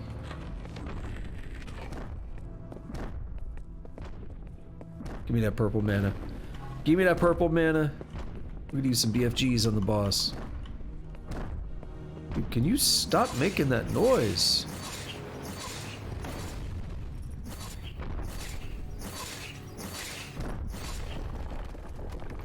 That's why your head fell off. You annoyed me.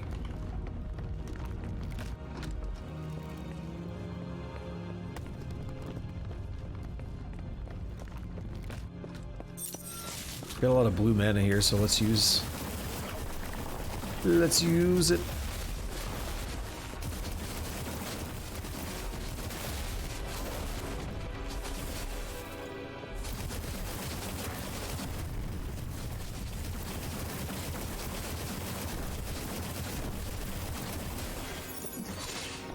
Mix some of this in because we got green mana.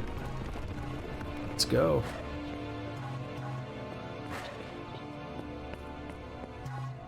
Alright, we're basically topped off.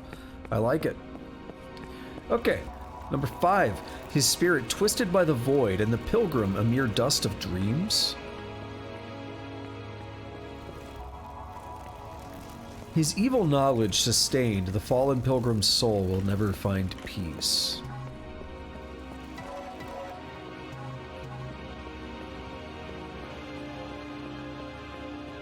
Cool, I guess.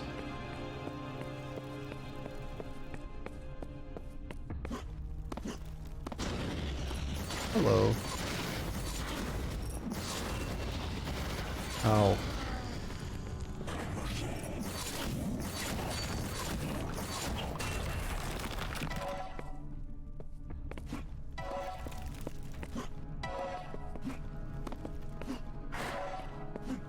I would take the longest route possible, just incidentally, but it worked out.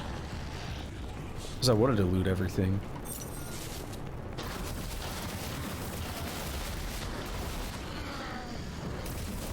Don't you dare. Alright. Turns out that's painful. No! Don't kill me.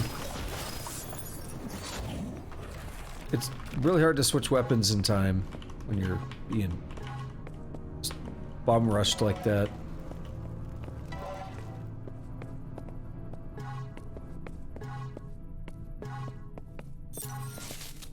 Yeah, do not use this on the faces, it's terrible. Now I'm suddenly really hurt.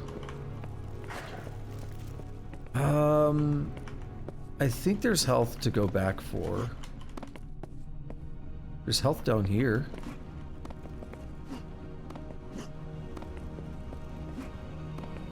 Let's go back this way first, because there may have been health out here. Because I really just took a beating.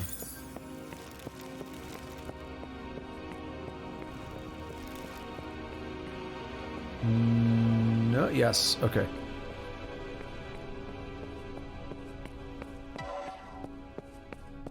That's a start. We're gonna actually drop down and get that other health, so we'll probably have to work our way back up.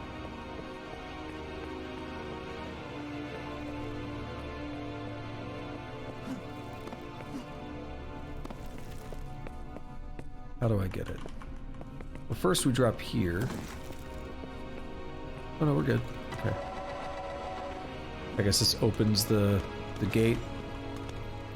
Oh no, we got a little platform. Sweet.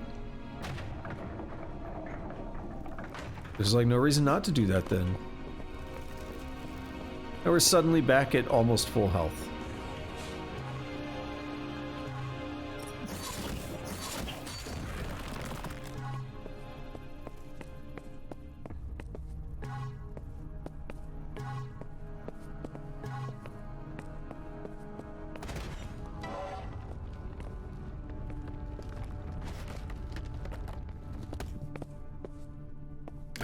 I feel like someone's about to attack.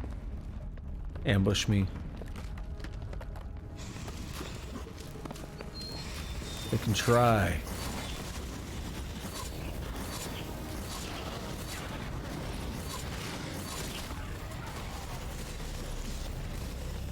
Alright, let's wail.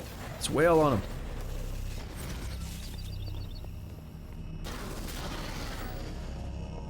Alright, that was easy. Oh, don't pick it up.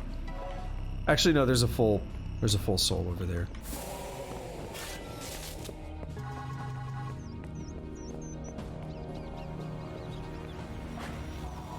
Number 7 of 7, those who follow the pilgrim's steps are doomed to face his reality. Are we gonna fight the pilgrim now? We're gonna fight the pilgrim as the boss of this world? It would only make sense, right? It would be fitting. It would be apropos.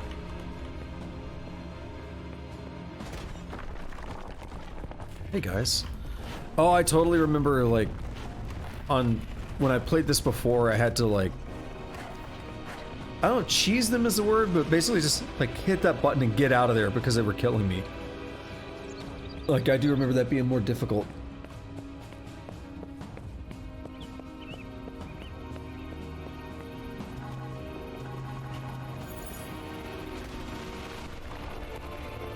Sequence complete.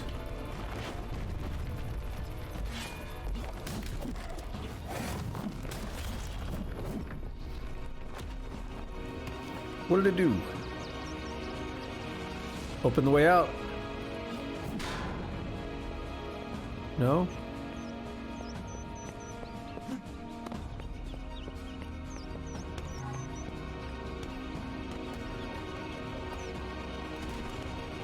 Now we open the way out. It's pretty hot. I like it. Excuse you.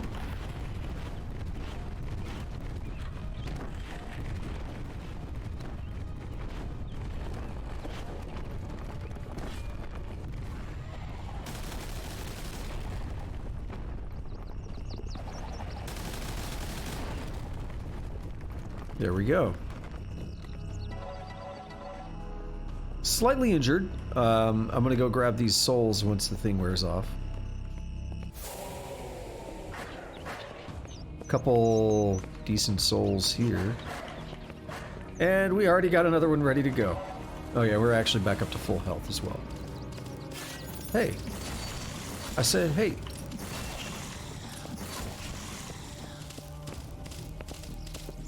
That's a lot. No! Well, now I'm injured. I got caught there with the terrible weapon to be cornered. I didn't know there were more. So that's a terrible weapon to be using when you get cornered. It is my favorite weapon, but it's not great in every scenario. Actually, this would have been great. Look at the eye up there. The Illuminati is watching. What was par time? Like 6 seconds? Oh, 7 minutes. Okay. Well, it took me 3 times as long. Now, again, that just shows I'm 3 times as good as they are. Game auto-saved. Ancient Sanctuary. Yep, we're seeing 2 weapons here right at the start. You are being watched. This is a boss arena. If I've ever seen one. We're gonna black hole. Oh, I remember this.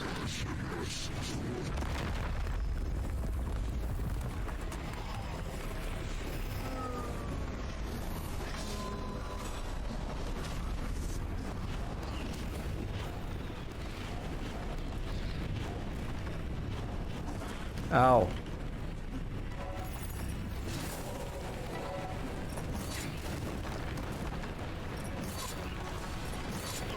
Ow! Well, this man will really just yeet stuff at you, won't he?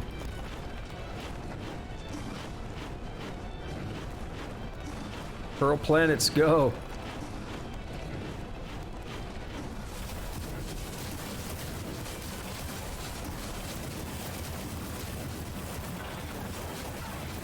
Oh!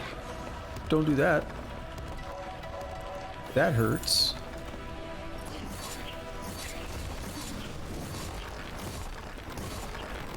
Ow! Bruh!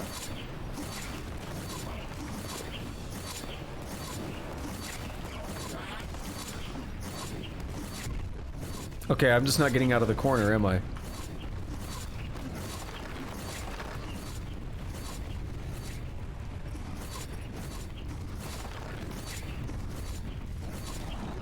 There we go.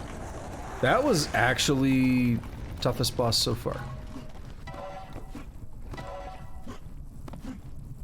Granted that the boss in the forge killed me, but it's because he was a gimmick boss, and I didn't realize the gimmick in time. Okay, apparently I just fall through that. Yeah, I didn't realize the gimmick in time. So by the time I recognized it, he was already, like, basically one-shotting me. I was like, oh, I can't hurt him like this. Oops.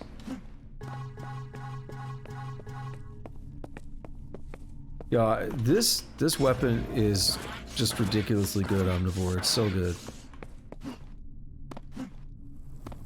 It's satisfying to use as well. That's the most important thing. Feels good to use.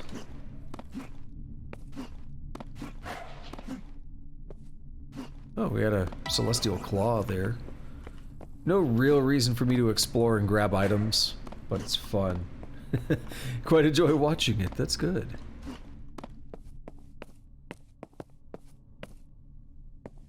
Yeah, it's like something very satisfying. Like you hit something with it and it just like fly back. A lot of variation on the spike animation. Yeah. Well, it feels to me like the painkiller stake gun, right? You like stake enemies to the wall. It has a similar mechanic to that. Big screen impact. Yeah. Did a good job with it. I think there's actually some secrets around here, but it doesn't matter. Oh, no, it was 5 seconds off par. I would have actually had par. But no secret. Alright, I think one last zone. Welcome back, champion. This game is just gorgeous overall, Omnivore says. Well, if I remember correctly, this Arcane Expanse is going to be pretty wild. I mean, we can see the sneak peek just looking in here. It was very good timing of you to say that. Because look at whatever's going on in here.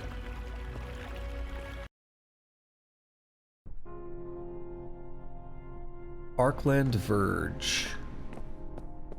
Right. I think this one's actually going to be a lot more difficult. That last one was pretty easy.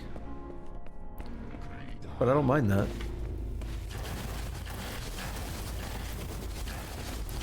Look at that. They dodge! How about you dodge yourself into a pit or something? Oh, I forgot about these. I remember dying a lot here on hard. Oh, I think the Eternum is here. Something. I seem to remember some secret over here. This level's taking you back to... You know what, I actually... No, wait, I don't know American McGee's Alice. I know... The one I was always interested in playing was, like Alice Madness Returns or whatever. I was interested in playing that, but I never got around to it.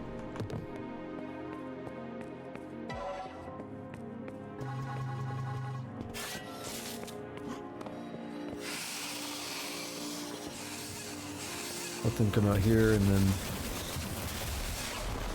Boom.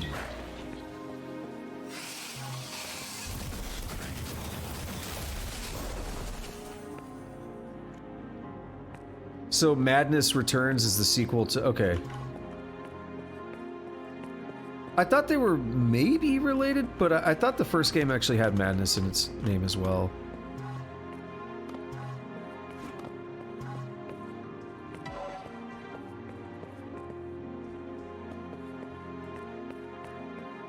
Where else have I heard the name American McGee? Were they a level designer for something? That name is way too familiar. It's gonna be something obvious, isn't it? Oh wait, you're... Okay, so it's interesting, because you just said the original is a brilliant menagerie of maddening levels. Yeah, I feel like they were a level designer for some other big game or something. That's where they got their name. It wasn't Doom, was it? I remember Sandy Peterson for Doom, and who else was on Doom? I don't know. I never, like, followed the level designers as much, but there are people who, like, they could tell you every single, like, every Doom level, like, oh, this is a Sandy Peterson level, this is a whoever level. Like, they can tell you that just off the top of their head.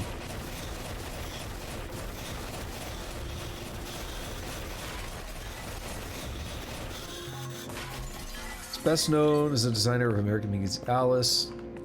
Its sequel, so he was involved in the sequel, and his works on various video games from id.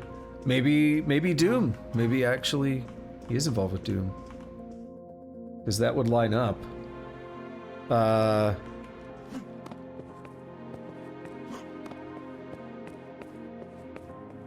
I think that's where I know the name. What am I looking for? There's a spot for a key here, right? Which I don't have. Don't get that.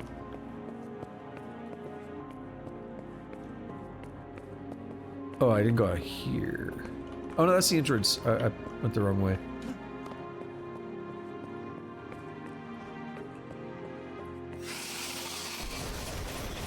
So, you know what's interesting? I was about to comment on the music.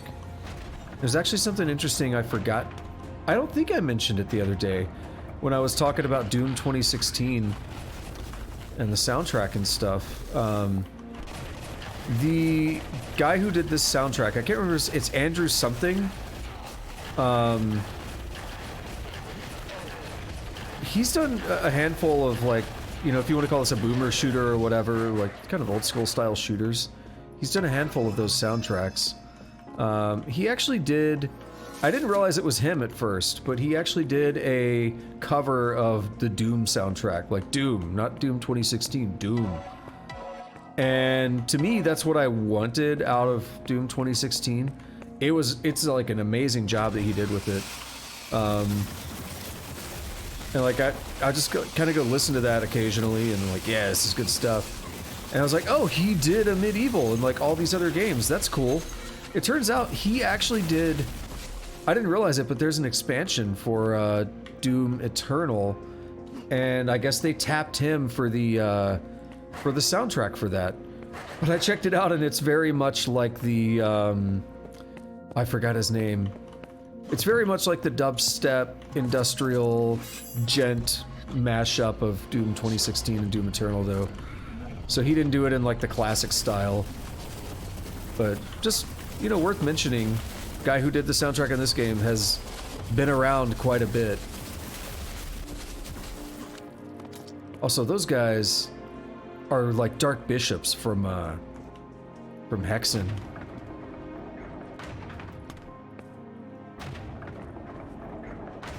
Doom 2, the Ultimate Doom, yep. So both the main Doom games.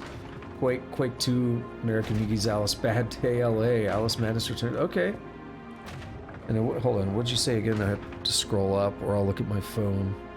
You haven't played the sequel. The original gave you true moments of awe and wonder. That's promising. What is, like, what kind of game is American Meets Alice? Or we haven't played Madness Returns, so I guess can't speak for that. But is it like a puzzle platformer? Like, what do you do?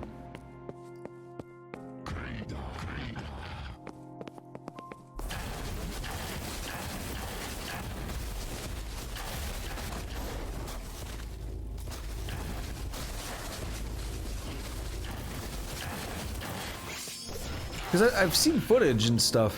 Well, footage is not a great word. I've seen clips, like very short clips. It's not really a lot to make any kind of assumptions on.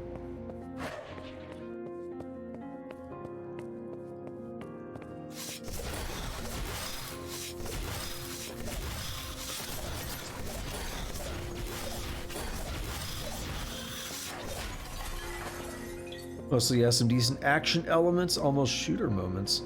More like action adventure with very strong puzzle and platform. Okay. I remember when Madness Returns came out. Was it Xbox or something? I remember seeing like the magazines and stuff were like really hyped about it because the original one was very well known, very well renowned. And I was interested in it. It looked cool.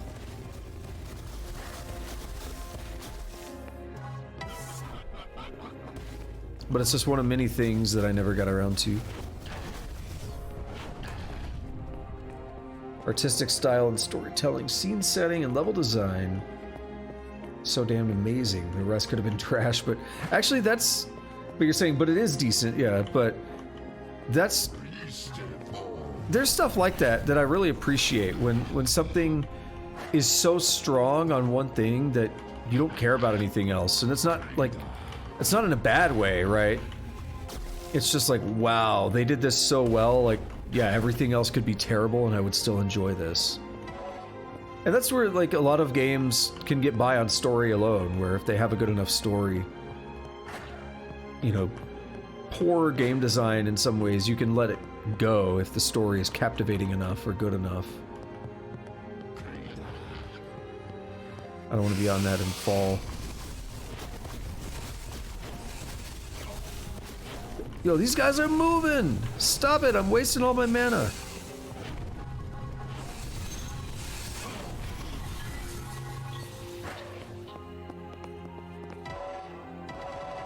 Yeah, that was actually another thing that I was about to mention, that I had this mental image, you know, particularly when I was younger, and I was like, it's like Alice in Wonderland, it's like a kid's thing or something, right?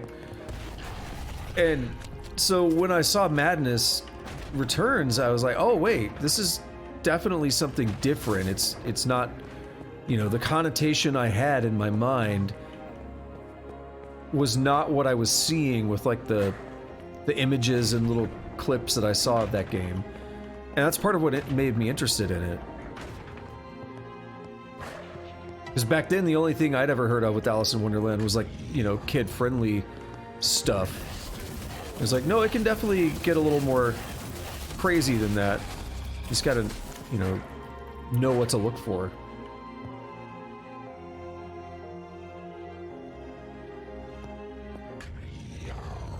Yeah, I think we had that conversation a while back, last time on Cataclysm, about how, like, PC games, like roguelikes in particular, are one that, because of the style of graphics, it opens up a lot of freedom. And, you know, some of the things that they do in roguelikes, like, you won't really see in any other games. But it can really show the true potential of PC games.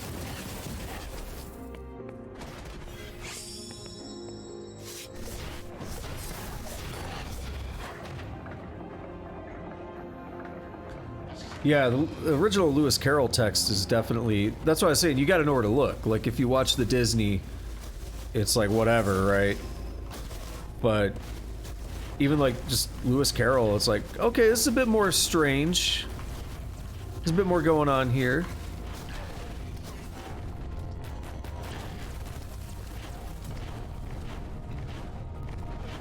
And there's another book, Alice in Quantum Land. It's supposed to be an introduction to quantum electrodynamics. But know what I was saying? Wait, did they just hold person you? Wait, what? I'm not sure what that means. But what I was saying is, so PC gaming in general, I think, has the most potential because of the free nature of it. Xbox is a little better because Xbox has like developer modes and stuff. I didn't even notice that happened. The ribbons, I didn't even notice that. I'm in the zone, okay? I somehow didn't notice that they stopped me if they did. But yeah, Xbox is fairly free with like the dev mode. Xbox Live Arcade was pretty good back in the day.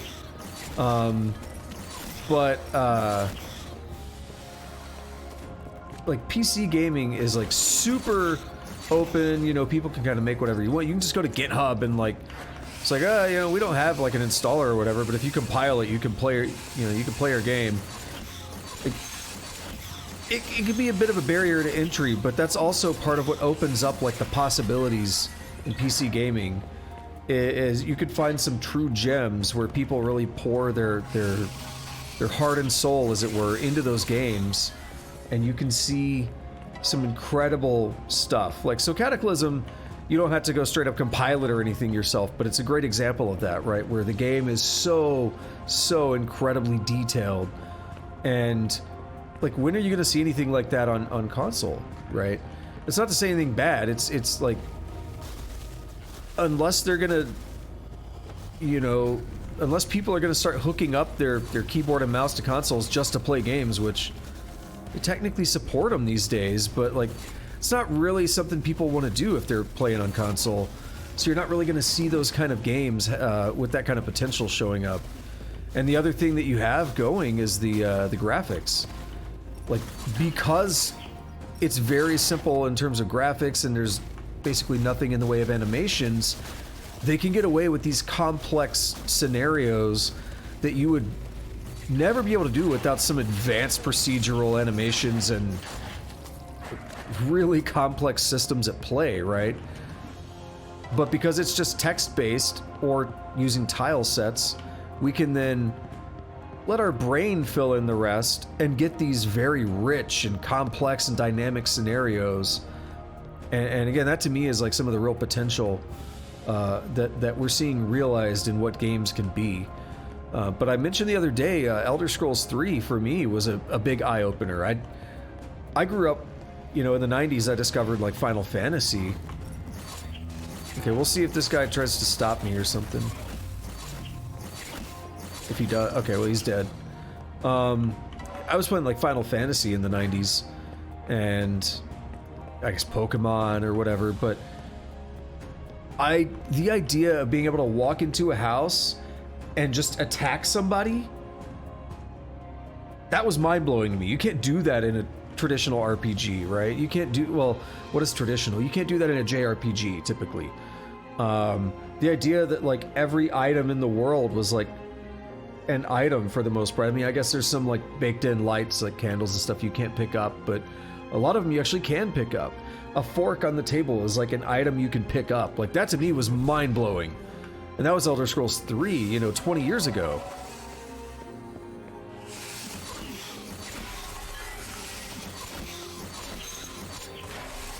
But that was one of the first times I was like, wow, like, games are capable of so much more than I realized. Yeah, Bethesda, you were best. Yeah, for me, Elder Scrolls 3 is my favorite, followed by 2.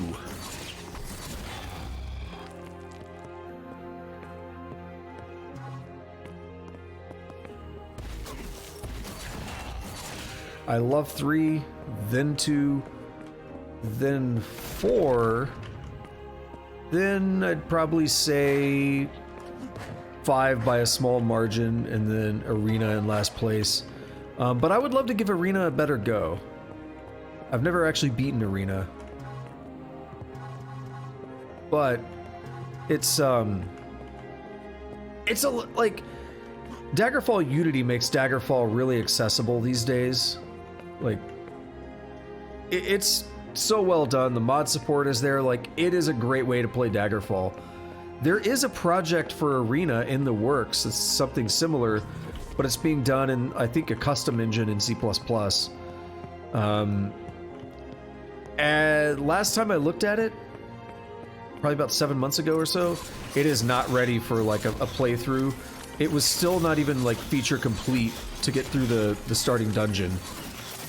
So it's still gonna have a lot of work to do. And that's probably when I'll give Arena another go.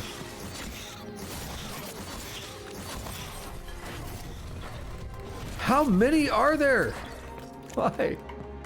Oh, almost fell. Dude, how many do there need to be? Stop. Get some help. You watched your friend's dad play a bunch more of Elder Scrolls 2. Oh, it is incredible. Elder Scrolls 3 actually removed a lot of features in some ways, but I think Elder Scrolls 3 is I just enjoy it a little bit more, and I enjoy the world a lot. But Elder Scrolls 2 had such a vast... It was almost like a medieval life simulator. That was almost what they were going for.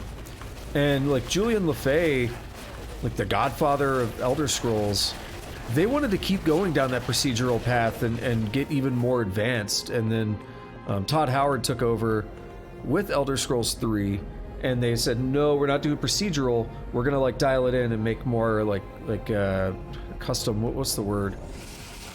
More like dialed in experiences, basically. So that was where the shift happened. But there is that game Avowed coming out, which is being made by Julian LeFay, and I think there's a lot of potential there for it to kind of be like, what if Elder Scrolls never switched over to Todd Howard? Like, what would it look like? I think that's kind of what they're going to be going for with Avowed, so it's really exciting to see. I don't know like how much in the way of procedural generation or whatever they're doing, but the ideas that they had back then was that the game was like a dungeon master, and it should be able to react to what the player does. That's what Julian LeFay wanted. So like, if you do something that like throws the game off of its you know, planned story, it should be able to adapt to that and work with you. So we'll see if that actually is realized in Avowed, but I'm really excited to try it, because he had a lot of ideas that, you know, I wish Elder Scrolls would have kept going down that path, basically.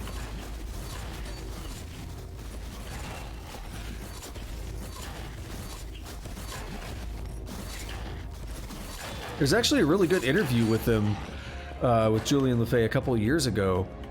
I don't remember the YouTube channel, but it's like an hour long or something, and he talks about all that history of Elder Scrolls and like the plans that they had for it, what they wanted to do with it.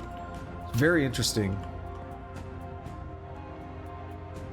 And then you mentioned this game, Thunderscape. I don't know that.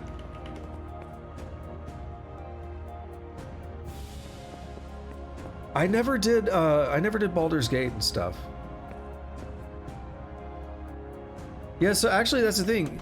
So your friend's dad hated Elder Scrolls 3 because it wasn't a proper Elder Scrolls game. That's how a lot of people felt when it came out, and that's a weird thing. Like, the modern thing is for everyone to say Elder Scrolls 3 is the best. That's like the modern take.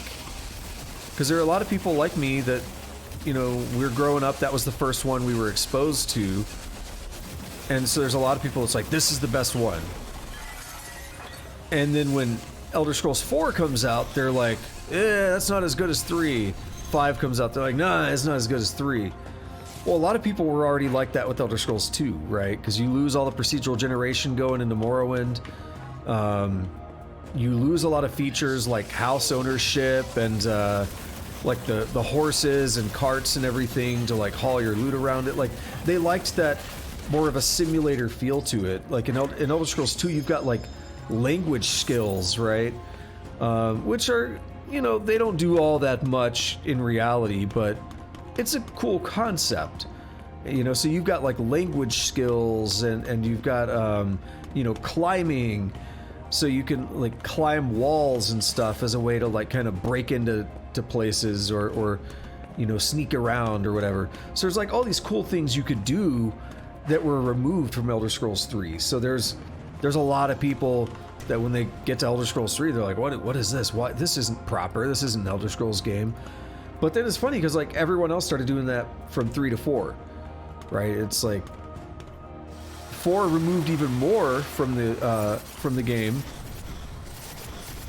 Started removing magic classes, and like the level up system was still pretty much preserved, but like that was definitely the start of a big shift in Bethesda's methodology.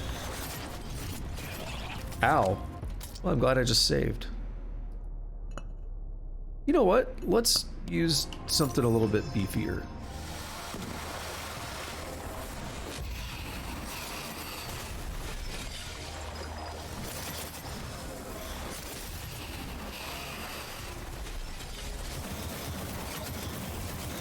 Ah, my nose. There we go. So yeah, I definitely get the liking the classic PC experience, and a lot of it does just kind of depend on what you start with too. Like you become accustomed to a style, and then, I'm not saying it in a negative way, but then if something does something differently, you might not be as open to it. Sometimes it's because what you had before might actually be better in a lot of ways. That was my complaint with being a big fan of Elite Dangerous, and then No Man's Sky comes out, and I was like, this game is like faking everything that Elite Dangerous does for real. Like, Elite Dangerous has actual orbiting planets and like real like Newtonian physics-based star systems, and it's all to scale and everything. I was spoiled by that, so when I got to No Man's Sky, I was like, what is this? It's all fake. Time does skew things. Let me see, I think I missed a couple messages though. Lots of Elder Scrolls 2 style and other games really localize your experience with it, yeah. Yeah, the dungeons in Daggerfall are insane. That is actually like a strength and a weakness. Spending hours being lost or whatever, yeah. There's actually like mods to kind of point you to where your objective is in dungeons because they're so labyrinthine and massive and difficult.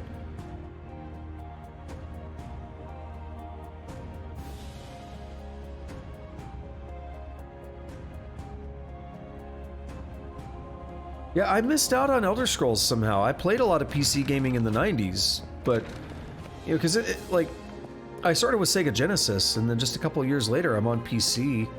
I mean, I'm still playing Sega, I'm playing PlayStation and all that, but, you know, I'm getting, oh, look at this guy. So just like a couple of years later, I'm on PC, and I'm playing Doom, I'm playing, you know, Sim City 2000, Hexen, Heretic. So back in the day, like back in the 90s, back in the 90s, there were like, I don't know, maybe you saw these. I would go to the grocery store with my mom or something. I don't know why, they were always at the pharmacy. We go to Kroger, and like she'd go pick up her medicine at the pharmacy, and they'd have this like little stand on the counter, and it would have discs on it. It would have like, it'd be like a little spindle thing, or not spindle, but like the little spinny thing, like almost like a spice rack, and it'd have a few things of discs on it. And a lot of them would be these shitty things where it'd be like, shitty, like it actually it introduced me to so many games, but it'd be like Game Empire, 250 games, you know. That was, one of them was called Game Empire.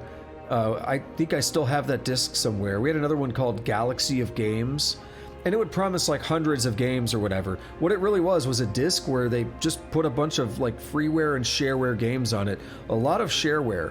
So for the longest time, I had Heretic through Game Empire, and it was just the first episode of Heretic. It was the shareware, but like that's how I knew about the game Heretic. So then when I was at the store, I was at Circuit City. That's a dated reference, and they had a game called Hexen, and it said Beyond Heretic. I was like, yo, I love Heretic. I got to get this game Hexen. But I mean, that's how I learned about so many games, because it was just all these like shareware things that were being dumped on there. But what you kind of missed out on with that was like a lot of the really good PC RPG market wasn't really captured on that, because most of them didn't do shareware. So that's where I kind of missed out on a lot of that, because we'd get those discs and I just discover games that I liked through them, and then that expanded my knowledge, you know. And I was into all the shooters and stuff back then, you know, Duke Nukem and you know, I already mentioned like Hexen and Heretic and everything. I feel like there was another one I was going to say, not Quake. There was another specific one I'm failing to mention. Oh well. And then of course, Mech Warrior 2 actually came with my computer back then. For whatever reason, it came with the computer. And I guess it was a Microsoft thing, right? Like Microsoft had some kind of rights to Mech, like license or something for Mech Warrior. Because they made Mech Assault later. So we either go that way, or what's this? We need a silver key, so we'll come back up here later. Okay. Yeah. Give me my favorite weapon.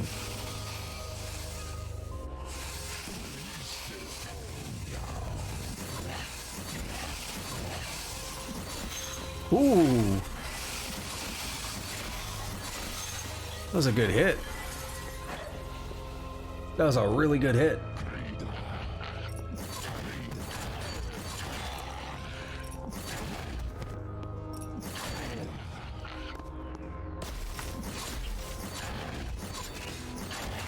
There we are.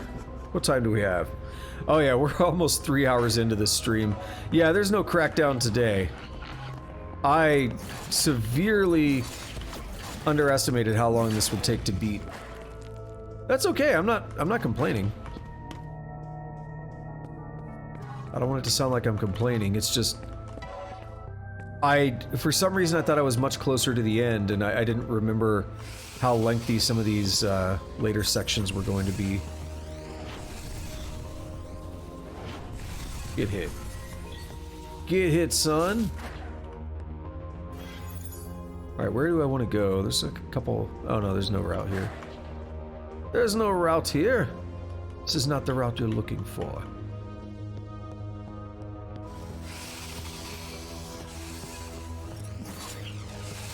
Ow.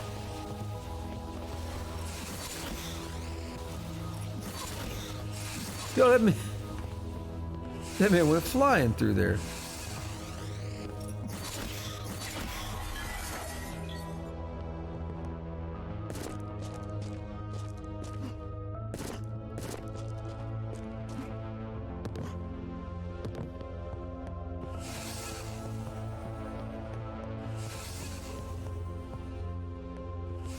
You know, I don't like hearing those noises.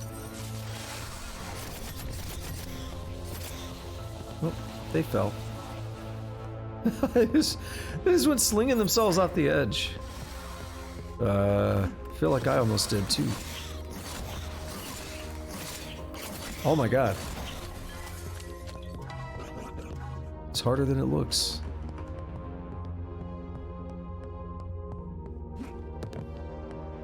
Yo, I'm actually really tired right now. Wednesdays and Thursdays are my office days. My in-office days. I thought that was the snake. I heard him. And because it takes me... It depends on when I leave. It drastically... I mean, I guess it's the same for everybody, but it drastically alters my commute. I live fairly far away from the office, about 75 kilometers away from the office. Yes, I do use kilometers, don't ask why.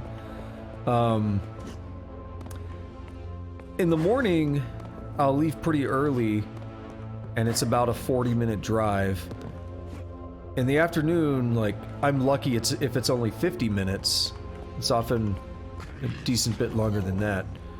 And that's just because I get there so early that I can leave fairly early too. So it's like, you know, a double benefit.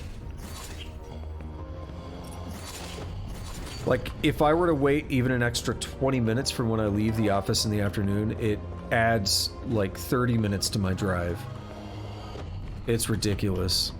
I'm having to cut through like some of the busiest parts of the area. And there's like no better route.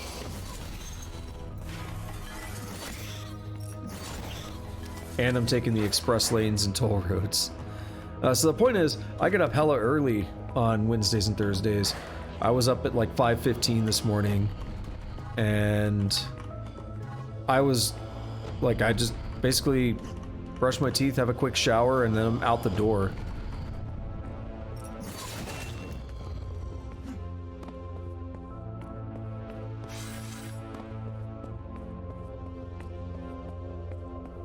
Wait, no, there was something over here, right? Yeah, but I was out the door, just like, you know, quickly, like, clean off real quick. Because I actually showered last night, but it was not a great sleep last night. It's like burning up for some reason. I was like, I'm not gonna go to the office like that. Oh, gross. Gross self.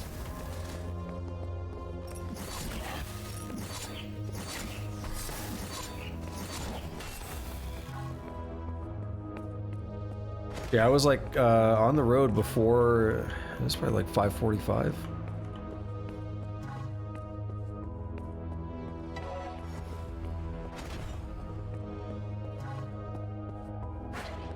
I'm totally not writing Rust at work either. Totally didn't start writing a bunch of Rust.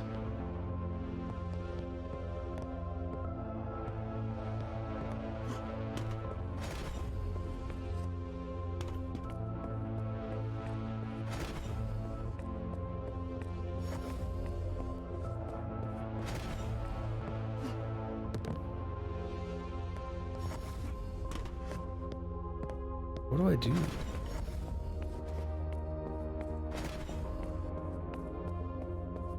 That was a bad route. Is this gonna go up? Yeah. Now we need the other one to go up. Or can I get it? Oh no!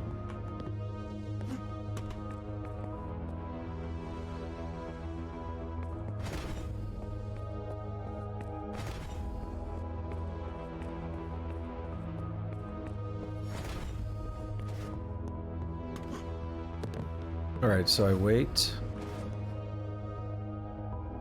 How does this work? That starts moving.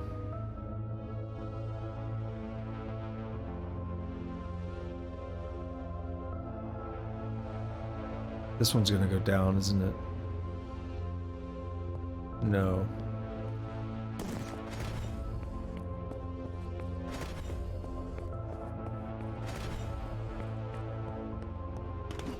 How about now?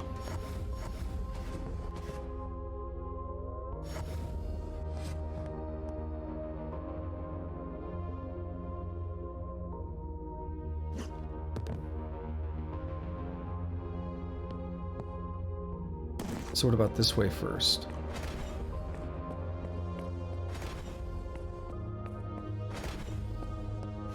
Okay, yeah, that's it.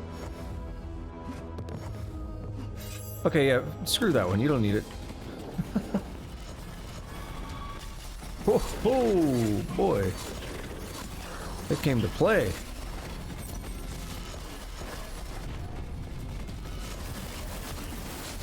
And I'm dead, aren't I?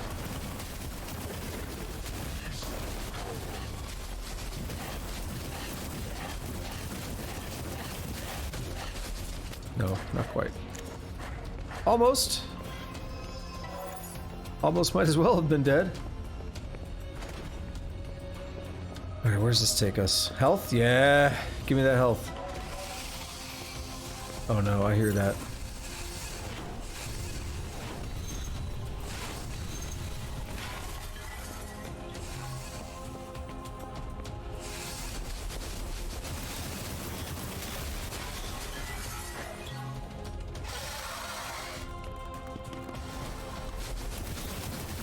Alright. Get got! This level is berserk. Almost as berserk as this.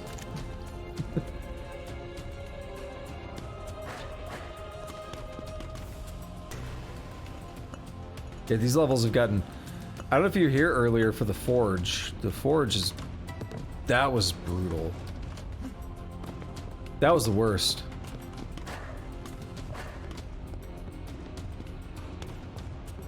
Who designed this? I don't mean level designer, I mean... Think about in-universe. Some architect was like, yeah, we're gonna have this like spiral wooden beam thing that you can walk on. And it leads down to a bottomless pit.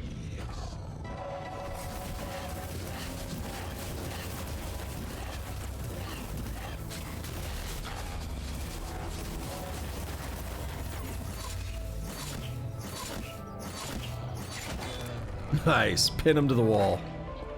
I love it.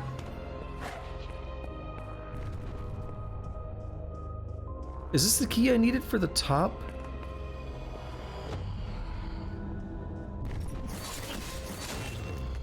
You know what's crazy? I think there's another world after this.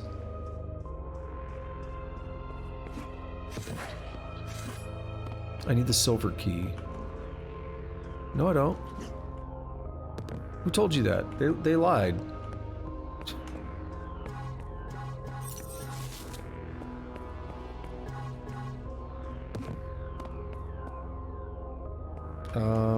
There we are. I don't know why my brain just forgot how to crouch for a second.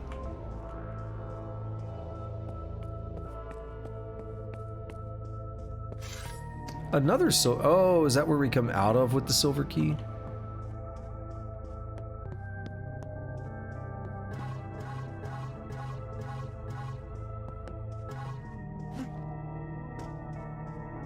So... Oh, we gotta go back there. Yeah, okay.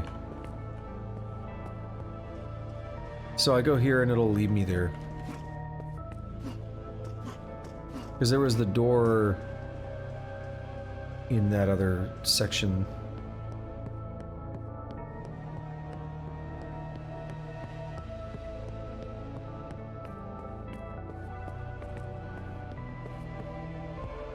We go downstairs or we go over? Yeah, we go over here.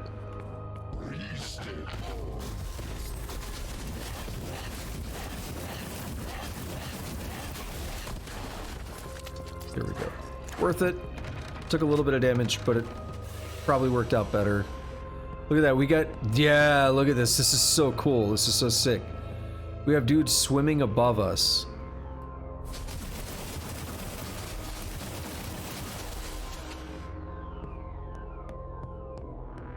We have an Eternum down there.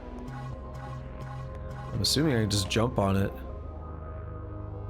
I'm gonna save. I don't know when the last autosave was. This reminds me of, okay, I guess... No, I picked it up.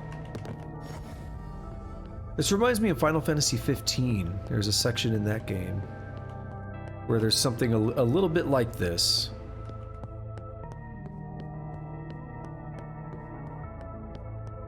Except we're getting much closer to the water than you do in 15. Yo, today I got kind of fucked up.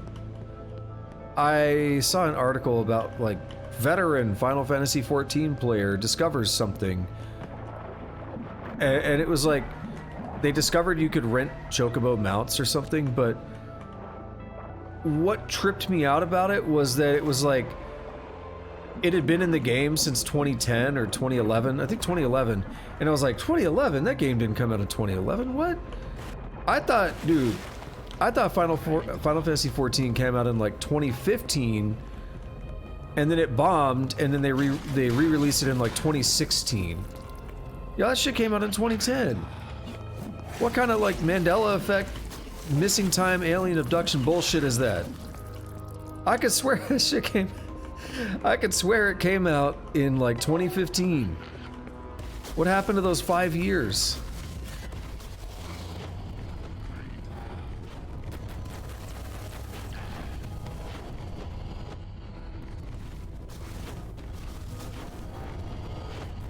Now granted, I've never really played the game. I've done a beta before, but I'm not an MMO person for the most part, so maybe that's part of it.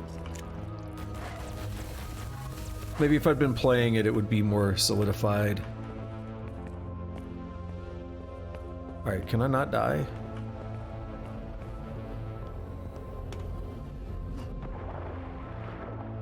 Just want to make sure I didn't need that mana. There's health. I like health. Health is good. Into the future. No, the future's scary. I said, can I not die? Okay, that was just rude and uncalled for. We're back at the Eternum. That's not really that much, though. I didn't do that much.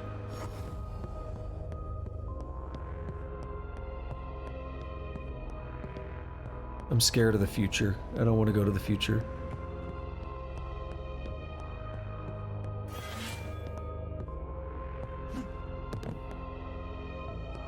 Soul Calibur 2 is old, and you stopped playing it when it's still hot after 12 years of, I don't know what SCBW is. Or, no, is that StarCraft? Did I say Soul Calibur? That, to me, that's what SC is, but no, that's probably StarCraft.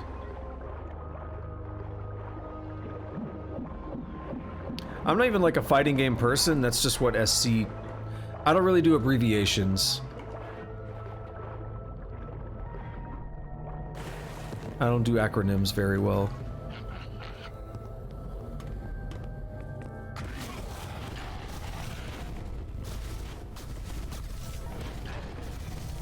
Like, it could be something I interact with all the time, and my brain just doesn't process the acronym.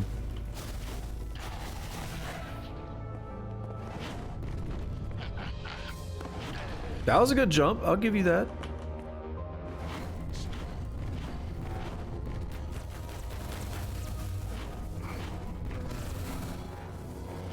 Hey. StarCraft Brood War. It was an expansion, I guess. The hell's going on? Joe, no clipping ass out of here. What are you doing?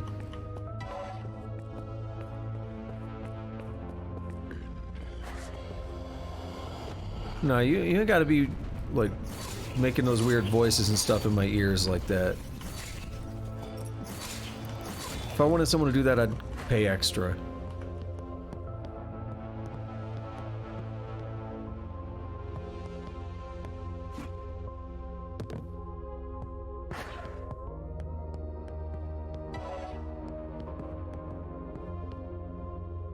Feels alien to not be invested in Blizzard. In something Blizzard, but... Yeah, no, I definitely... I do get that, actually. I never really got into the Blizzard fandom so much. I played... Around the time Wrath of the Lich King came out, I played like 1 or 2 months of World of Warcraft. Maybe it's like up to 3, but... I had the first 3 expansions. Or... Was it 2 or 3? Whatever, I had Burning Crusade and Wrath of the Lich King. I think that was all there was at the time. It was right when Wrath came out. I played it for like a couple of months, whatever, and I got to max level, and that's all I cared about. Like I said, I'm not really like an MMO person, so for me, I've always kind of treated MMOs as almost like more of a single player thing. Like, I just want to experience just like the systems, a little bit of the mechanics, and like basically hit max level, and then I'm happy. I know I'm in the vast minority on how I approach MMOs. That's all I really care about. I don't really care as much about the MMO side of it. But to me, there is something special about that shared world, and when I do get into one of those games, like I do enjoy the feel of playing it. Oh, yeah, way down there. So I played it for a bit, and then I stopped once I hit max level. I didn't do any of like the raids or any of that stuff. That's the most, like, I had a friend who had like Warcraft 3 when we were growing up, and I would play that when I'd go over to his house or something. Maybe he had 2 as well, I don't remember, it's been so long. So we play that occasionally, but I mean, that was really it. I played some Overwatch. Well, I say some. I played a little bit, like a decent amount when it came out, because I'm not into multiplayer games, but I did like the feel of that. That one did keep me happy for a bit. Like, I was surprised, because I didn't think I was going to like it, but a free weekend, I was like, ah, whatever, I'll play it. And I actually had quite a bit of fun with it, and I ended up buying it.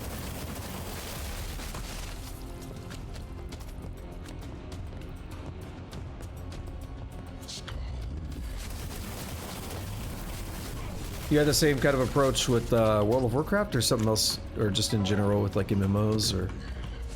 Oh my god. Can you guys not?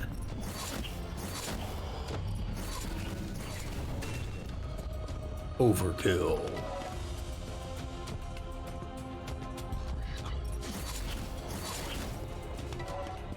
I'll give most games a try if they give me like a free chance. You know, I was a big proponent of demos. Like, actually, that was like a meme of mine. Okay, so the friend got you to try Overwatch, and then the other thing was about... Okay, I got you. I was a big proponent of demos, and like a meme back in the day for me was like, someone would be like, hey, have you played this game? And be like, no, but I played the demo. I would get like all the demo discs and stuff because they were cheap or free in a lot of cases. So I'd get like all the demo discs. Where am I going? Is that not where to go? Am I just being dumb? I thought I had to go back up.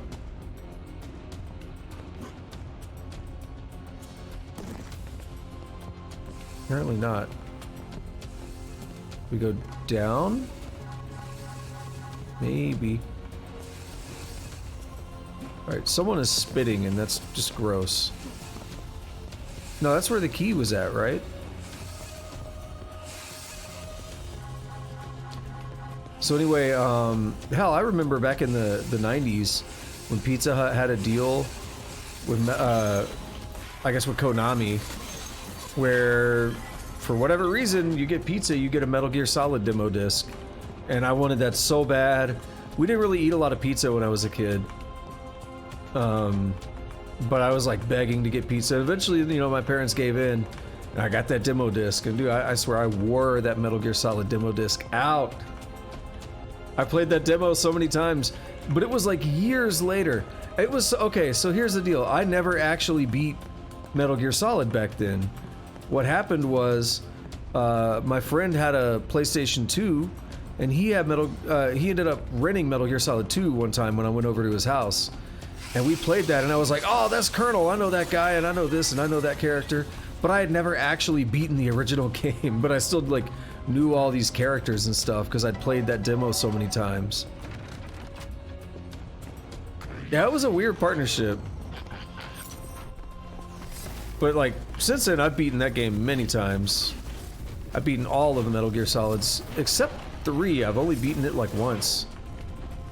Which is weird, because that's like everybody's favorite.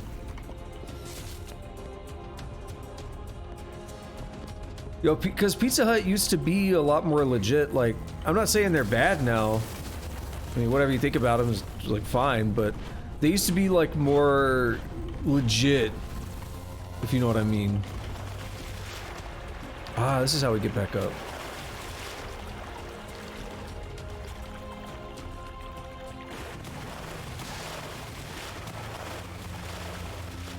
Like I said, I know that's like everybody's favorite Metal Gear Solid game, but for some reason I've never really gone back and played it again. Part of it was the difficulty of accessibility for it. It's not on PC. It never made it to Xbox or anything, and at a point I have it on PlayStation, but when I switched over to Xbox back in the day, I didn't really want to play on PlayStation as much, so I didn't have it hooked up all the time. So it felt like a chore, you know. Eventually they released like the HD collections and stuff, and that helped, but it felt like more of a pain to access that game than the first two. Oh, there we go. I was like, come on, pop. I feel like, oh yeah, I was mentioning though, just in general, the reason I got on that was the tangent about demo discs, and just like, I'll try like any game for the most part. If I have a demo of it or some way to play it for free, like legitimately play it for free. Obviously you could always pirate something. I'm not condoning that, but that is a way to play for free. But no, if you give me a legitimate way to play for free, and I'll probably give something a try, even if I don't think it's for me. If I got some time to kill or whatever, right? And then sometimes it's like, oh, I wouldn't think I would like a competitive multiplayer game like Overwatch, but it turns out I did. I quite liked it. I think it was the team-based element, like it was very team-focused, which I like. I mean, I know there's a deathmatch mode. Actually, no, I gotta think about it. As I'm saying that, I'm actually contradicting myself and second-guessing what I'm saying. Because I actually do like raw deathmatches. Because I did grow up playing a lot of Unreal Tournament. But I think it was like the hero focus is what I was trying to say. The hero focus of Overwatch to me was different and interesting. I'd never seen anything like that. Alright, we're gonna just start throwing suns at these dudes.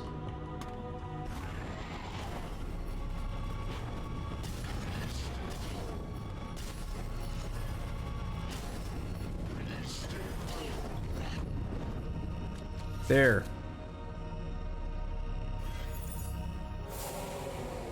You pirated a lot of stuff back in the day as a kid. I mean, I definitely did as well, but I don't need more. I mean, I'm not doing crazy well financially, but I do well enough I can buy games, you know, like I've got hella student debt I gotta pay off. And that's gonna be hovering over me for a number of years, but I can afford a game if I want it, you know, most days. Yeah, actually, I like Team Fortress 2 as well, yeah. Team Fortress 2, Overwatch. I haven't really played any others of that style. I know there were other games like, I guess, was Apex Legends another one like, I don't know.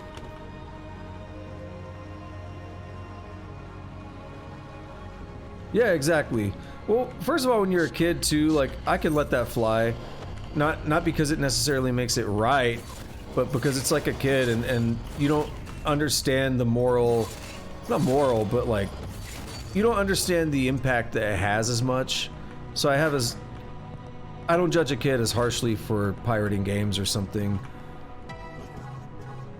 But like, when you start to get older and you know better, and you have the money to buy things and stuff, and you're pirating stuff, I'm like, that's pretty shitty, don't do that. But like, I mean, everybody growing up using computers in the early 2000s and stuff, we almost all had like LimeWire, Kazaa, you know, like everybody was doing that. It doesn't make it right, but it was just a thing that people did. And you would download a song on LimeWire or something, and it would be mislabeled. I remember there was always the, I don't even know what the band is called, but there was that band that did like a Zelda, Legend of Zelda cover song, and they had a unique vocalist that sounded a little bit like Serj Tankian from System of a Down. And so it was always labeled as a System of a Down cover of the Zelda theme. But it's not them. But it is on LimeWire, or at least it was back then.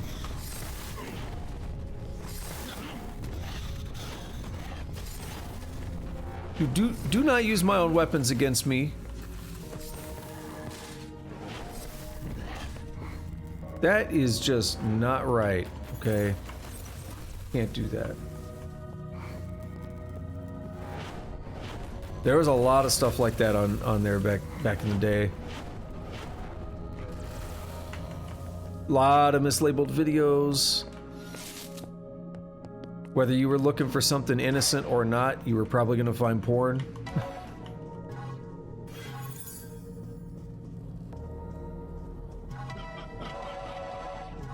The internet was a weird place, or you'd get goat's eat or something, you know. But you said Team Fortress 2 was a great experience, and Overwatch and Team Fortress 2 plus. I mean, it's not a bad way to look at it. Like I said, I'm surprised at how much I enjoyed it. And that's a good reason why I have that attitude of like, you know, even if I don't think I'll like it, I'll give it a try. Because I enjoyed it enough to go buy it and play it a good bit on my own time from that free weekend. And I don't like competitive multiplayer. Just has to be done right. I don't really like the modern Call of Duty, that kind of competitive multiplayer. It's all kind of boring to me. I was weird because I always played Call of Duty for the single player back in the day.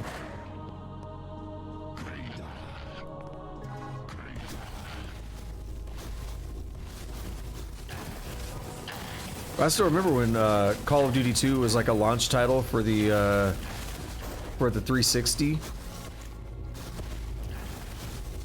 How good the smoke looked, like that was a big deal back then.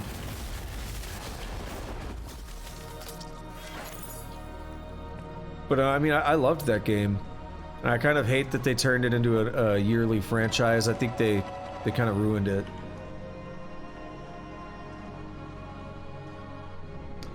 Bulletin boards, okay, I know what FTP is, and I know what IRC is. I never dealt with bulletin boards. Bulletin board systems. I never dealt with that, but I definitely I definitely messed around with some interesting FTP servers. Back in the day, I modded my Xbox. Okay, no, you guys can calm down, okay? I modded my Xbox, and I found like an FTP site, an FTP server that had like all kinds of, you know, legal stuff on there. Stuff that I obtained completely legally from an FTP server. And then you could also just FTP it straight to your Xbox. So you'd browse it, you'd get like an FTP client on your computer, you'd browse it, you'd download what you want, and then you'd FTP it straight over to your Xbox. And you'd be playing the game that you just legally obtained from that FTP server.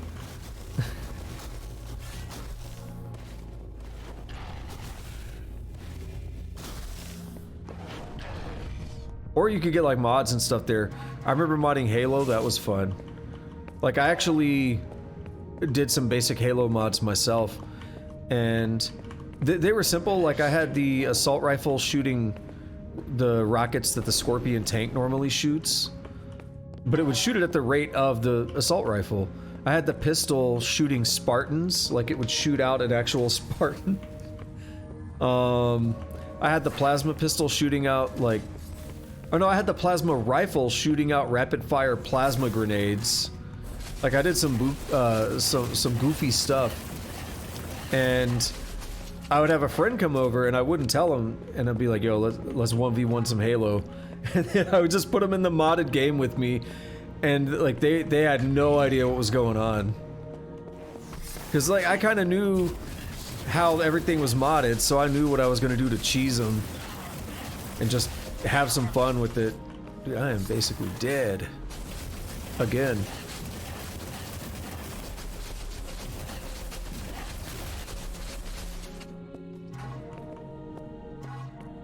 IRC had the best stuff, but you were always... Yeah, FTP is definitely better. I never, like I said, I never dealt too much with IRC. I never dealt at all with bulletin boards.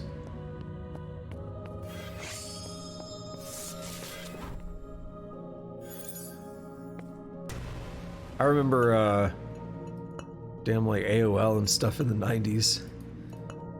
That was a weird one.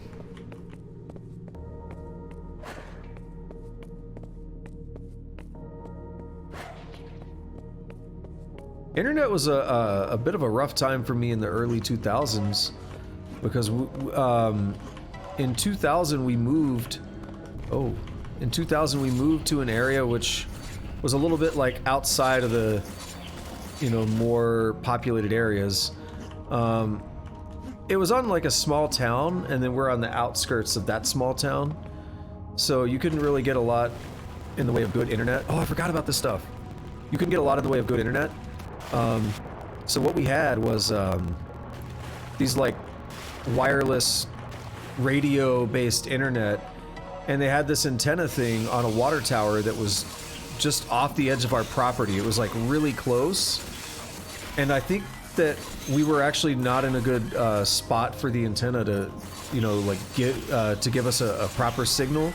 We would always be dropping signal and everything, even though we were right by it. But like if you've actually like studied it, like how antennas work and everything, there's like a range where they work, and then there's like spots where they basically give no signal, right? And so that was an issue that we were having with that. I'm pretty sure we'd always drop signal and stuff, but that's the best we could get out there. And it was like 768K. Everybody else was getting like, you know, sick cable internet and DSL of like a few megs at the time. And I was like, we got 768K, and it drops out 80% of the time. Like, I had a bit of a rough time like keeping up with a lot of things back then, because it was hard to do any gaming or anything. So that's probably also something that influenced me to focus more on single player, because I used to be more into like Unreal Tournament and stuff. That probably shifted me a lot more towards single player, I would imagine. Because what else are you gonna do? Like, if you can't have fun playing the games, why are you gonna play them?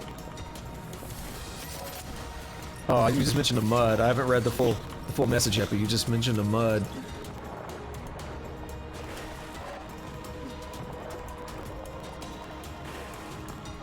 That lighting looks interesting. Hold on. What happens if I change this? Yeah, look at that. That's crazy.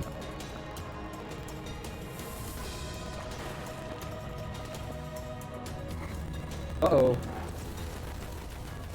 Really? Still?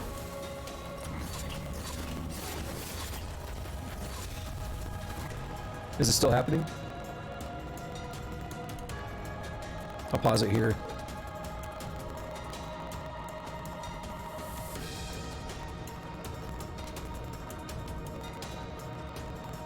All I did was open the menu and toggle something. How are we looking now? You know what's weird? I don't have anything going weird, like nothing special on my end.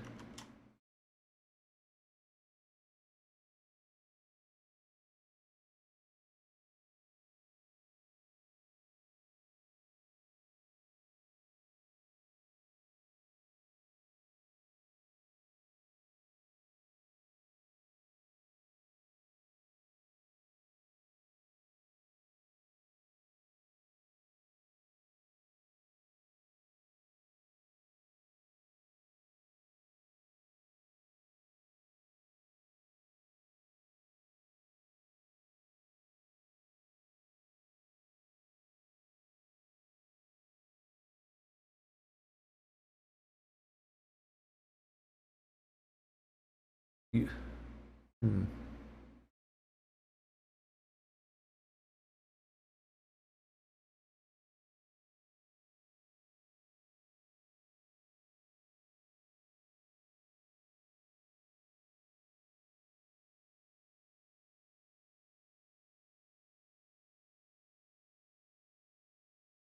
I don't know.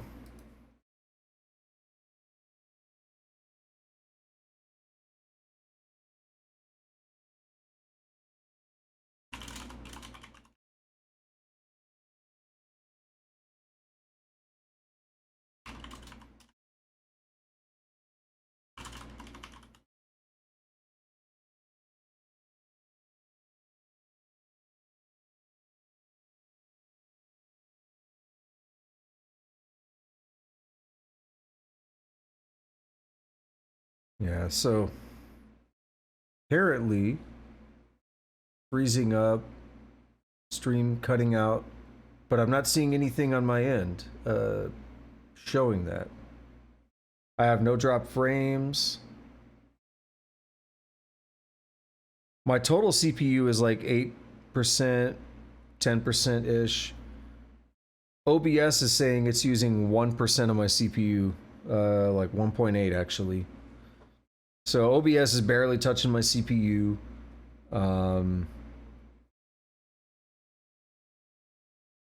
GPU is... Hold on. It's fine, but let me try to get to somewhere it's less busy.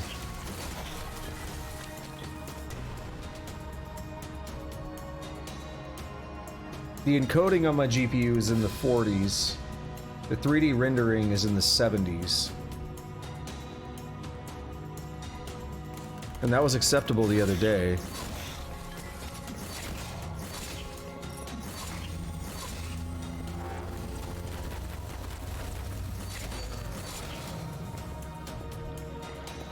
I'm like watching the resource monitor as I do this.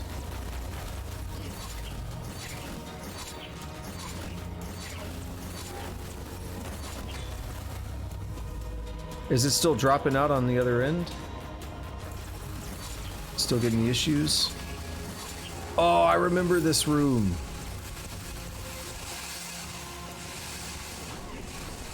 You're still getting the issue.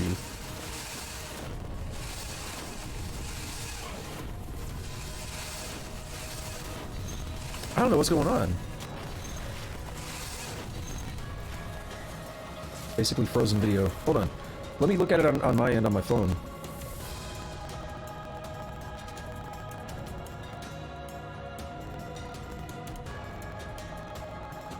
Let's get it pulled up here.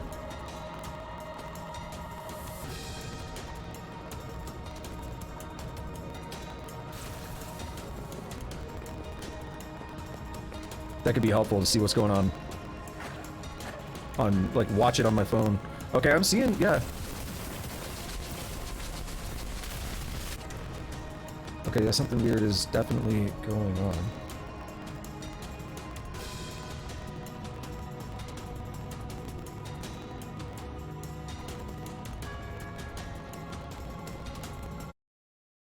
I'll have to put this in chat.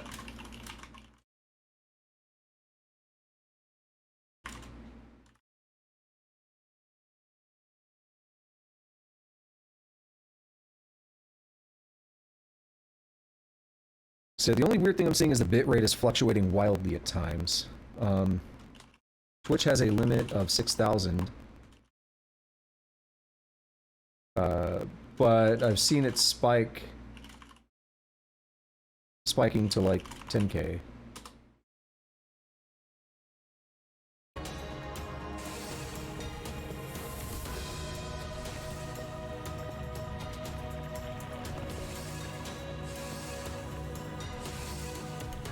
So I'm wondering, I'll type this in chat. I'm wondering if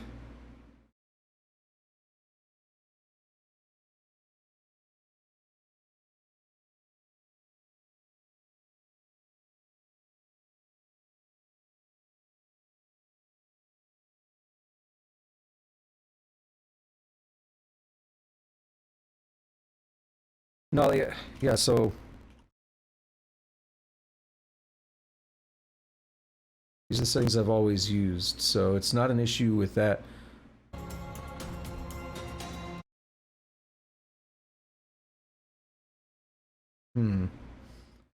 There's something weird. I have no idea.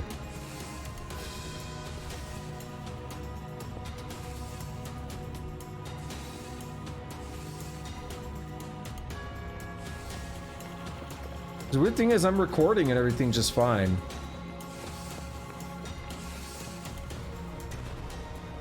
So I can still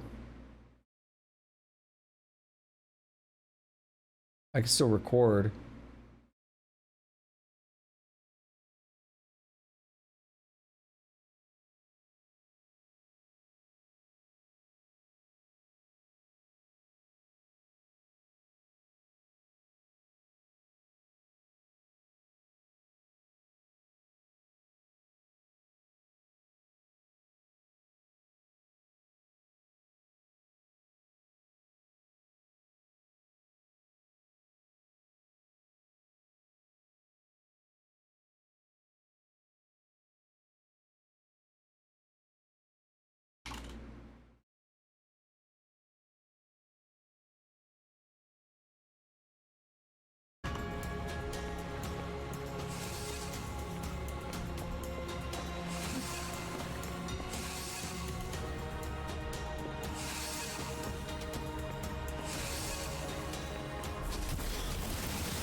I'm gonna clear this room.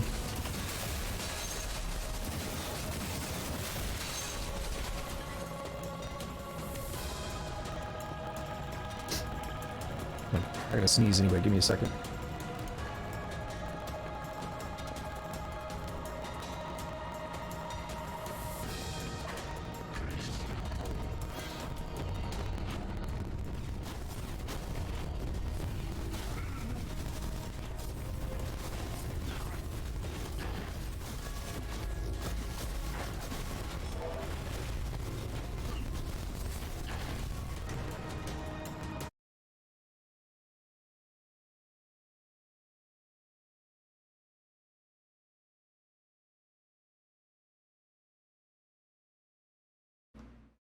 Whatever's going on is still going on. I'm gonna type some in the chat real quick, and I'm gonna cycle the stream. What was I gonna say?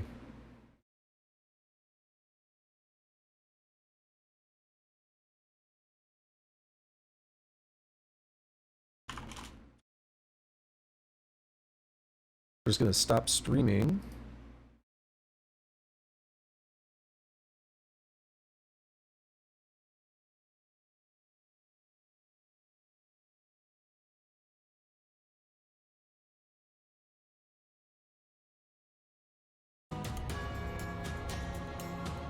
Alright, we are back in here. Let me leave a thing in the chat. Let me watch it a little bit on my end as well. See if it picks up. See what's going on here.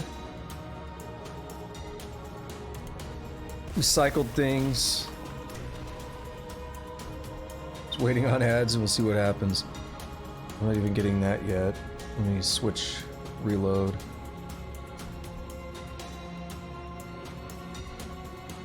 It's running on my end now, so I think we're good.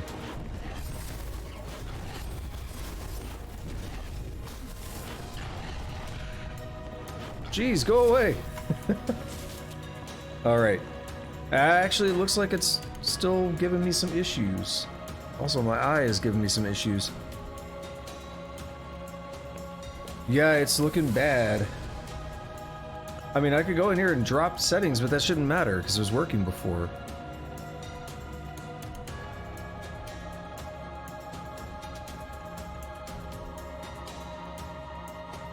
Drop some more of this.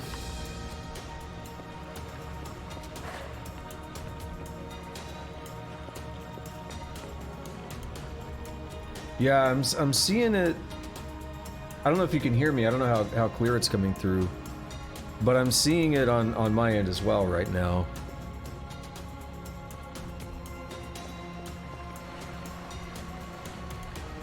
Yeah, I don't see any evidence of issues on my end. That's the thing. It's just weird that it's never an issue.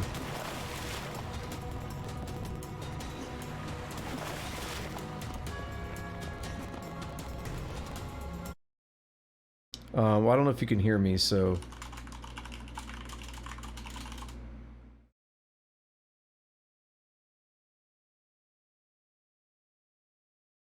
I could try that, but...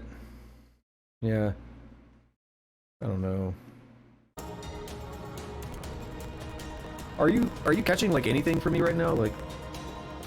you're hearing... okay, you're hearing a lot. What I was gonna say is, I had it set to... automatic for the longest time, and then I had some issues a while back, and I switched it to manually pick the closest server, and that fixed that temporary issue, and I've left it on that since then. I don't know. I know what I'm gonna do at this point, though. I'm gonna just wrap this section up and then call it at that. So we'll just struggle through it for a minute. So I hope you're catching this. I don't know, it's like frozen on my end. Whoa.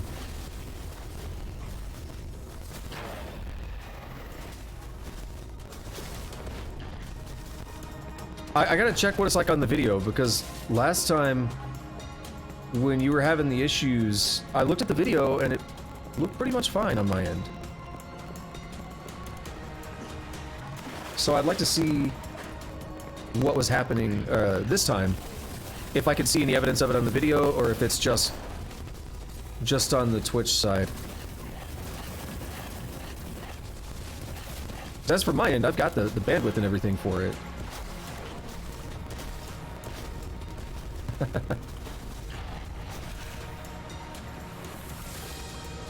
Well, so in a response to what you said about catching it and dropping out and stuff, yeah, if you're catching this part, I'm just gonna finish this level real quick.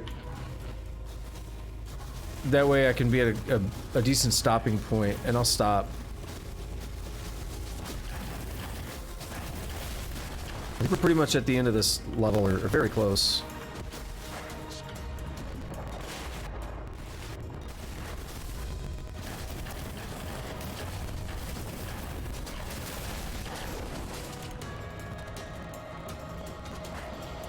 What's next? And then, at least hopefully this should be, yeah, what you're saying, you just said it, hopefully this should be fine on my recording.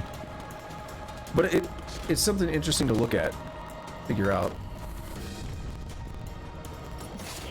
Oops. Wait, where'd you go? What the hell?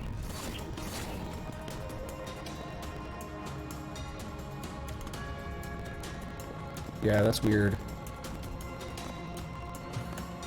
Twitch be twitching, yeah, that's right.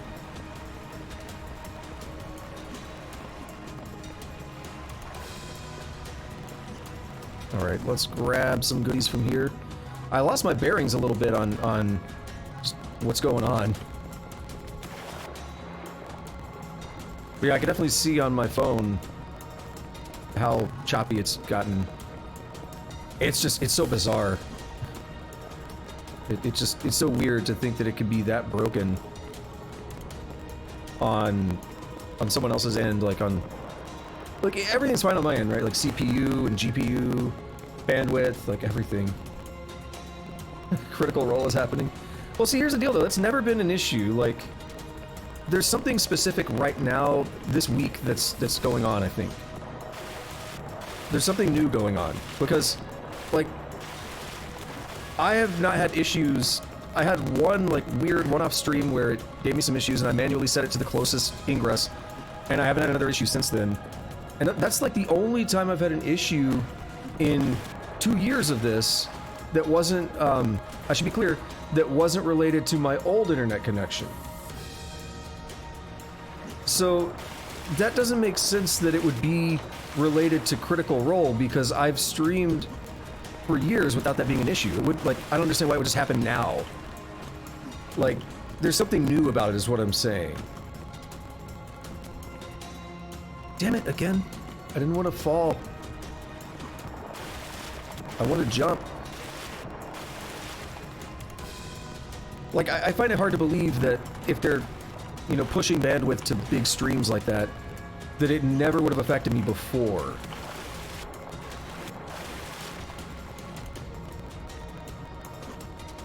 There we are. Ah, no, I can't. I was trying to jump as I hit that spot. Alright, let's head in here then. I don't know, I'm just saying, like, that wasn't an issue last year. Like, I legit, last year, did not have a single instance of, like, a bad connection, or like I didn't have a single complaint or anything of the stream being choppy once last year. The entire year. The year before I had a little bit, when I had an old internet connection that had bad upload, back in 2020, and then I got a new connection and never had that issue again. But that was on my end, right? That was like a very obvious issue on my end.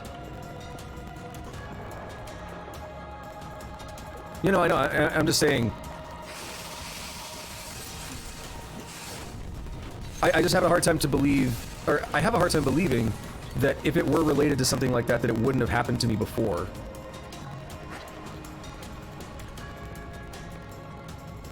Yeah, that's why I think it's more of an intermittent issue, rather than a, like, specific, like, structural thing that they, or not structural, but like, what's the word?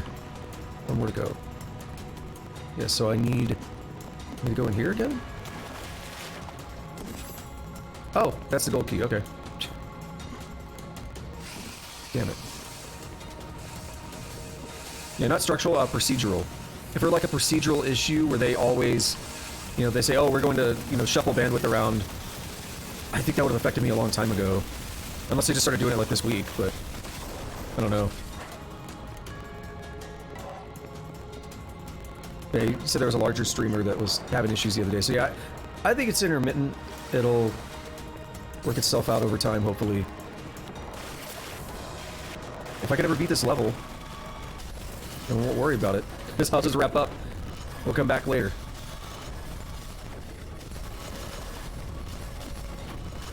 Do we need so many dudes?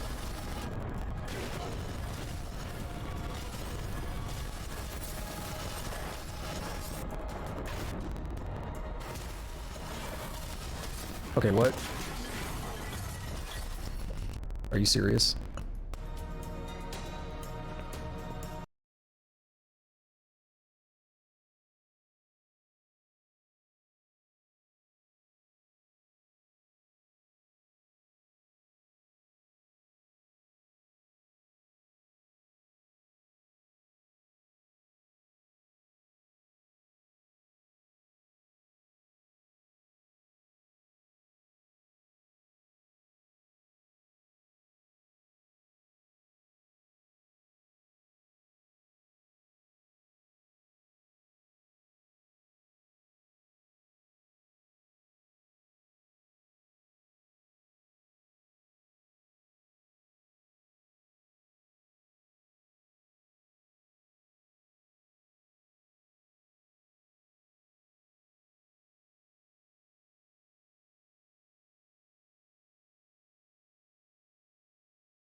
Okay, we're back to the gold key. That's not bad.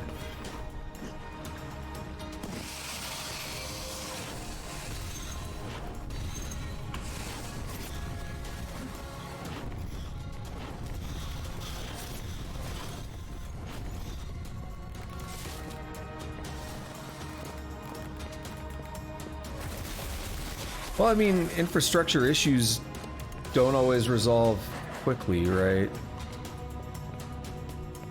Like, if it's a serious infrastructure issue or something, then kind of makes sense. Just depends on the nature of the problem.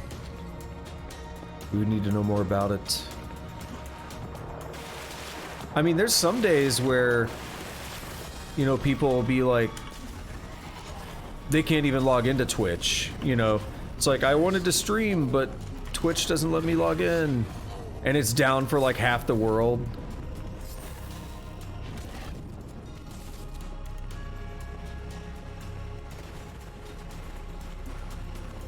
Come on. Damn it.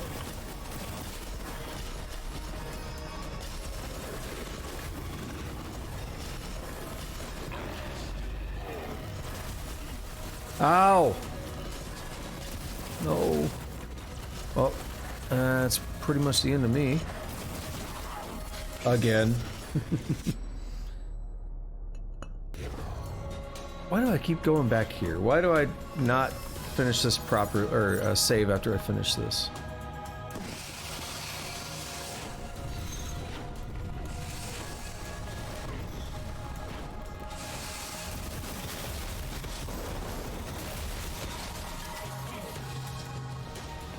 Alright, let's get through here. Let's do this right this time.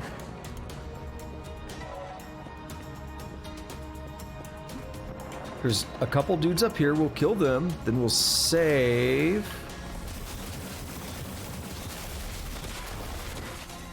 There is health down here, a lot of health, we'll remember that.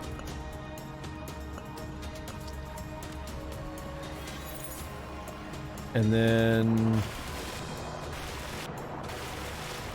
I need to hit this.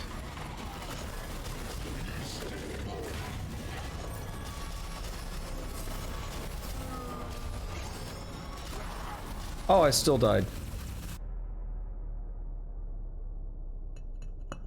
That's ridiculous. Oh, there's stuff down there.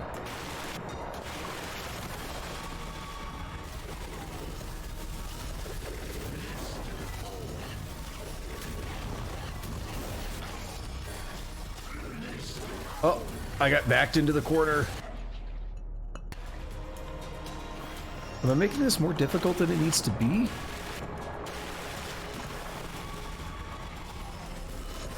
Perhaps?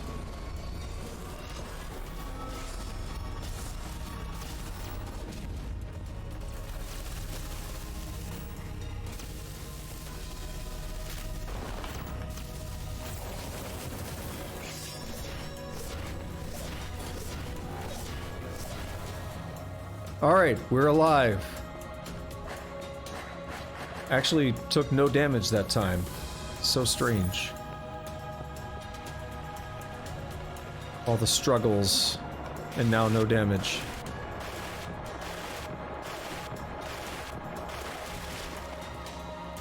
I don't like that I have no blue mana, but... YOLO, we're at the end! Completed the circle. Took a long time. Let's continue. It seems to be improving. Unfortunately, that's gonna be the end of it. We're gonna do a new save. What's today?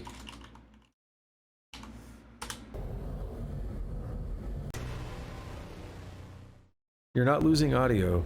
Is this the boss? Should I... The summoned one awaits. You know what?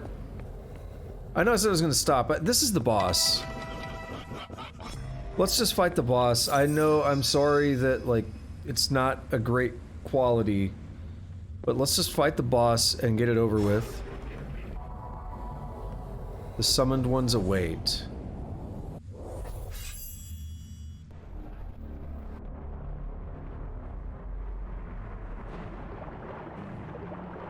Where are we going? Whoa!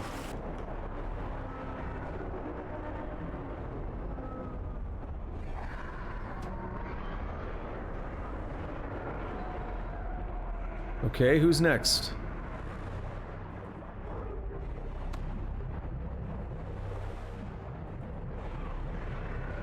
Dude, I'm wrecking him! What a loser. The portal awaits above. Give me that mana. It recovered. Did it? I think, I don't know about on your end, on my end, I'm really far behind on my phone. I just loaded into the boss arena. After I beat the boss. Or not the arena, I loaded into the level, I should say. I was at the start of the level where I'm still making the save. Just to give you an idea of how far behind it is on my phone right now. But it has recovered, yeah, it is better on my end as well. Time is it? But I am at like 4 hours, so I don't know. I usually wrap up around 4 hours. Yay, I got I got an achievement for getting part-time. Awesome. Okay, yeah, on the stream on my phone, on the playback, I'm just now jumping into the hole or the whatever. Like I was literally just making the jump. That's like way off. That's terrible. The evil has found us, champion. You must hurry. Evil has found us, champion.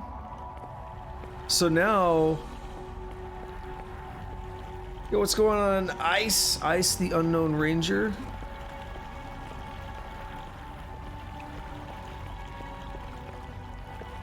How are you doing? If you're catching this...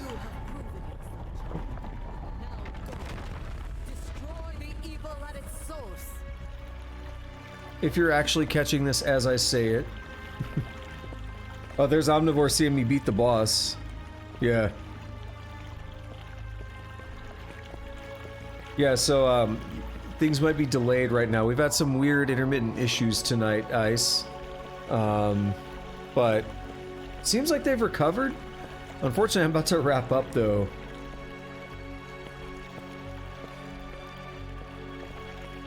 But, I mean, here we are. We are ready to go to... I guess we jump down there. Yeah, I think that's all we do. We jump down there, and we go to the last section of the game. So let's make a new save. Over that last one. So we now have a save. We're gonna pick up from here next time. Yeah, it does come back right around the juiciest. I mean, okay, we do have the ending coming up. Like I said, we're gonna do it next time. It's already been 4 hours today anyway, so that's good enough for me. I really thought I was gonna beat this with a lot of extra time left over and be able to start Crackdown, but oof. This took a little bit longer than expected, so I think next time we'll probably take maybe like an hour to an hour and a half to beat this game, and then we'll start up on Crackdown 2. So that's actually going to be on Tuesday. So also eating breakfast, Ice? Are you in like Europe, or I mean, even in Europe it would still be really, it's like in the middle of the night, so. Or are you just eating breakfast for dinner or something? I love doing that. Always fun. But anyway, yeah, I'm gonna go ahead and do a little wrap-up thing. If you are new and you want to see more of the stream when we're not having issues randomly like this, hit the follow button. I stream every day. Mondays and Wednesdays are coding streams. I'm doing Rust roguelike tutorial right now. I'm going to be doing more game development related stuff going forward. all in Rust, as I learn about a lot of new things myself and implement these ideas to make my own game, basically. So it's going to be a fun ride. Every other day is gameplay. 2 streams on Saturday, maybe 2 streams on Sunday. Don't know yet, but I'm leaning towards starting up a 2-stream Sunday kind of deal. Yo, I feel that I am nocturnal as well, but I gotta work in the daytime, unfortunately. Software engineering. They don't want me to be working in the middle of the night when no one else is there. What do you mean, daily scrum and all that? I want to sleep through it. Hey, thanks for the follow, Ice. I appreciate it. Yeah, I used to actually wake up around this time. Back when I was in school, I could get away with it. But yeah, gameplay streams like every day, 2 streams Saturday. This is going to be, we're going to be back on Tuesday, tomorrow night. So Friday night and Saturday night I'll be playing Source of Madness, which is a roguelite. Very Lovecraftian and everything. I almost beat the game last time, but I did not. So we're going to try and push through and get another good run going and see if I can beat the game. I think I'm actually in the middle of a run. I think I started up a run and I didn't finish it. So if I remember right, I'm a blood mage. So I like drain my own health to attack other people that then heals me back. And it's a weird build, but it's fun. We'll pick that up tomorrow night, and then we'll see what happens when I beat it. We'll kind of shift another game for Friday and Saturday. Saturday night. Saturday and Sunday midday stream. Cataclysm Dark Days Ahead. Omnivore definitely knows about that one. Mac Knapp is our current hero, who has actually been hanging around for quite a while now. Longest character I've ever had. He's a fun dude. He has collaptic psychosis and regularly hallucinates all kinds of crazy creatures and stuff, and it's pretty annoying. I know next time we're going to be going into the we're going to be trying to hit up a gun store and then rushing towards a pharmacy and hope I can maybe find some antipsychotics. And then yeah, that's about it. That's enough for me rambling about schedule stuff.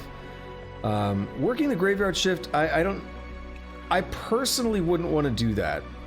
The way I look at it is my job takes away from time that I want to have.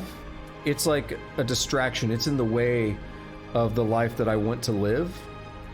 So I am like more productive and everything at night. So I would rather have that time to myself when I can be awake at night and like write code and do all the fun stuff that I want to do.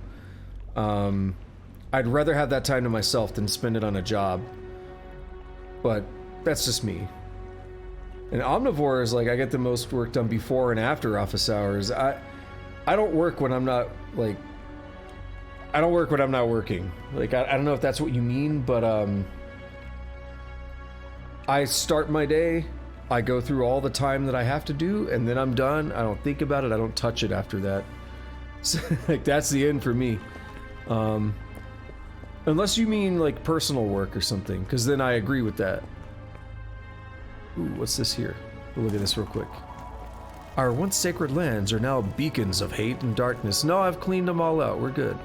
Everything's chill. Ah, you only work part-time. That's not as bad. Not as bad for sure. That's fair too, Omnivore. As a student, the good old days as a student. And you're fully remote, nice. I am mostly remote. Like Wednesday and Thursday are in office, but every other day is from home. I'm okay with it.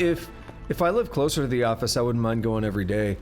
Because I mean, even at the height of COVID, my last job, like, almost nobody worked remotely. Because it was, I mean, I don't know how much I want to say or not, but it was one of those kind of jobs where you can't work remotely because you have certain special things that you're doing. Like, that's all I'll say. You have things that you're doing that you can't take out of the rooms that you're working on them. Stuff like that that prevent you from working remotely. And you can't connect to them remotely. If that makes sense. So then most people at that last job did not work remotely. I did for a while. I was able to for a while, and I did for a while, but then I just went back to the office. It was still like the peak of COVID. I was like, I'm gonna go to the office, whatever.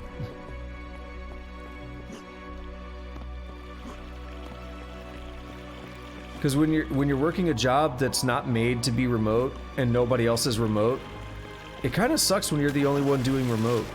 It's not like it's not a great time because you're kind of siloing yourself. And that's not fun. Nobody wants to do that. It's not enjoyable. By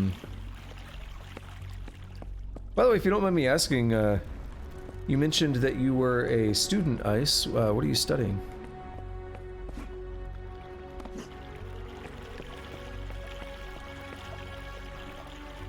Omnivore says, I finally come to the I leave it when I'm done thing. I was actively working late into the night as you were principal. Oh, see, that's something I actually explicitly don't want to do. I never want to move past just like a regular software engineer role. I don't want to take any leads or anything like that. It's just, I'm not interested in it. I don't want the responsibility. And for me, like, I have very strong opinions on, you know, life versus work. Like a work-life separation and all that. I have very, very strong opinions on that. And I don't want to ever have a job taking over extra time or whatever. Oh, awesome, Ice. Yeah, that's what I studied. You have found a home. You have found a home here. We can talk computer science. Yeah, like I mentioned earlier, I actually do coding streams, and I'm going over game programming stuff right now, because it is my objective and is my goal to make a game of my own. Wait, don't move past what? Oh yeah, don't move past the software. Yeah, no, I definitely don't want it. Like I no question, I don't want that responsibility. I don't want that kind of role. I just want to write code. Like, just, you know, have me writing code and stuff. That I'm happy there. I don't need the leadership. That's not what I need to be fulfilled, you know. And I have very strong opinions about that. I will not buckle on that. I had a manager at a previous job kind of talking about pushing for higher roles, and I was like, no, I don't want to. Why would I do that if I know I don't want it? Nobody will listen to your ideas or thoughts or how to avoid pitfalls and properly design. You get ordered to do it wrong, etc. Might as well be a code monkey. I mean, I don't mind that. I enjoy writing code, right? I'm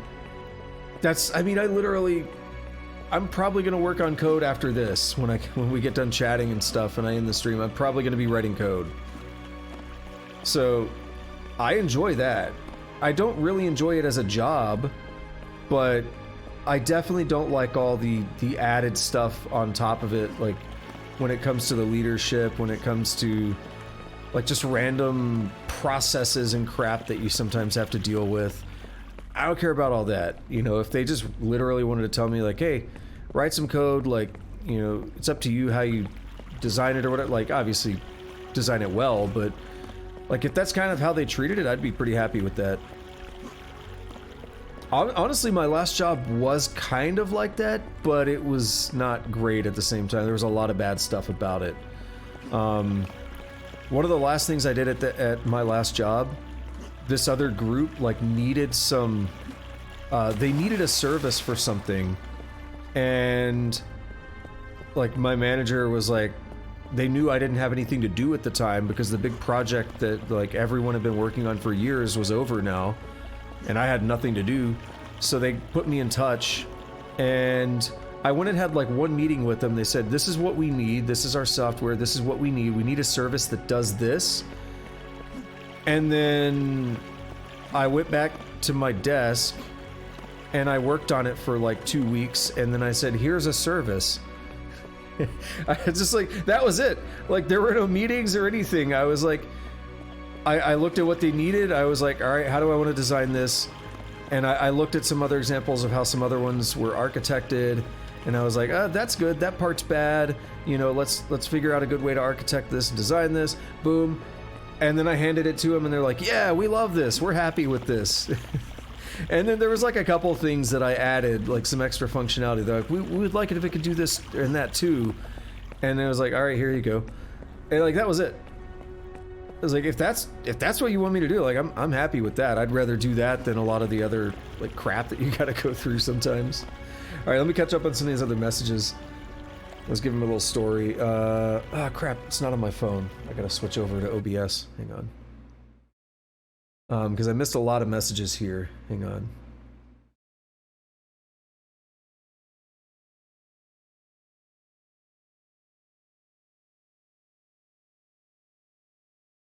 You mentioned that you hate meetings, but you do get their usefulness at times. I know a lot of people that just hate meetings, and I kind of agree. Like, sometimes I see the point, but other times it's like, that could have been an email. You just want to be a faceless robot pushing tickets and handling the occasional user design stuff. I mean, it's not bad. It's not bad, right? But you keep getting shoved into forward-facing. So that's where, like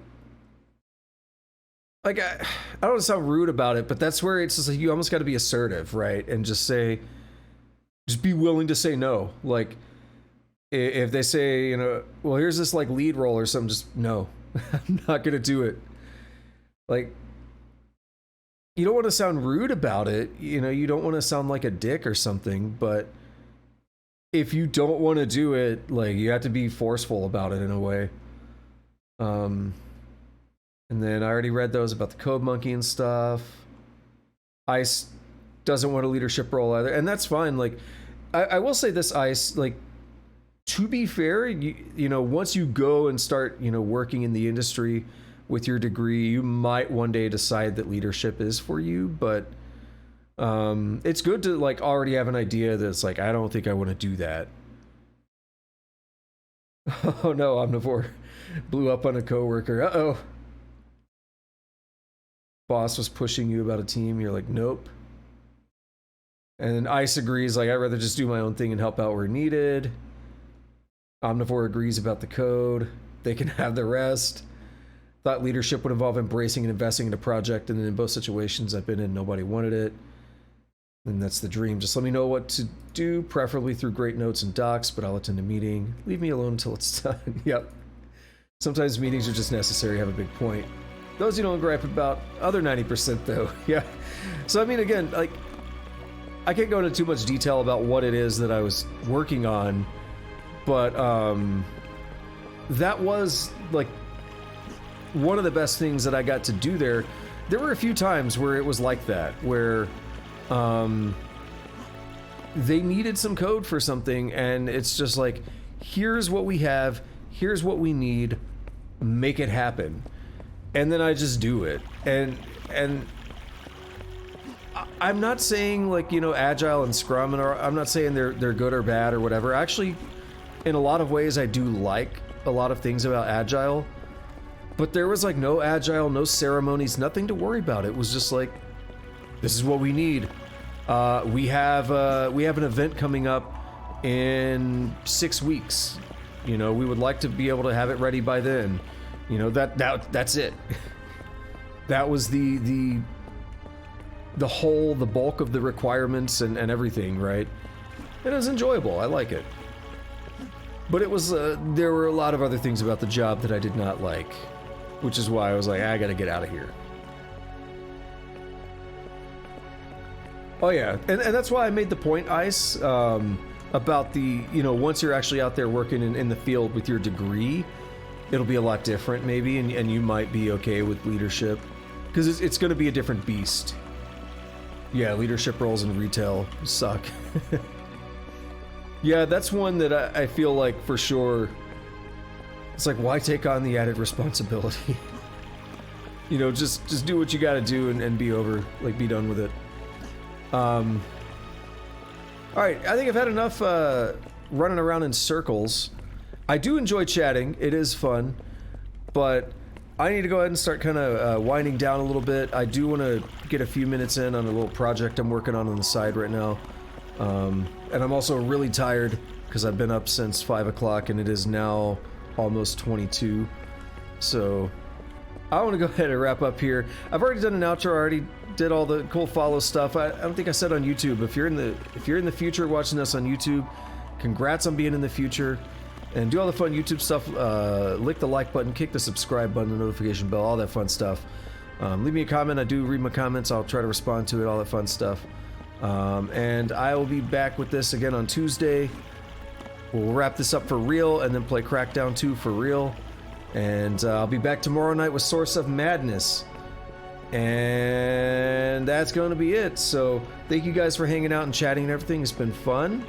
Hope to see you guys again tomorrow or sometime some other stream soon in the near future. And until next time, have a good day, have a good night, whatever it is, wherever you're at. Take it easy. Also, hopefully next time there won't be all these weird intermittent issues like we had earlier.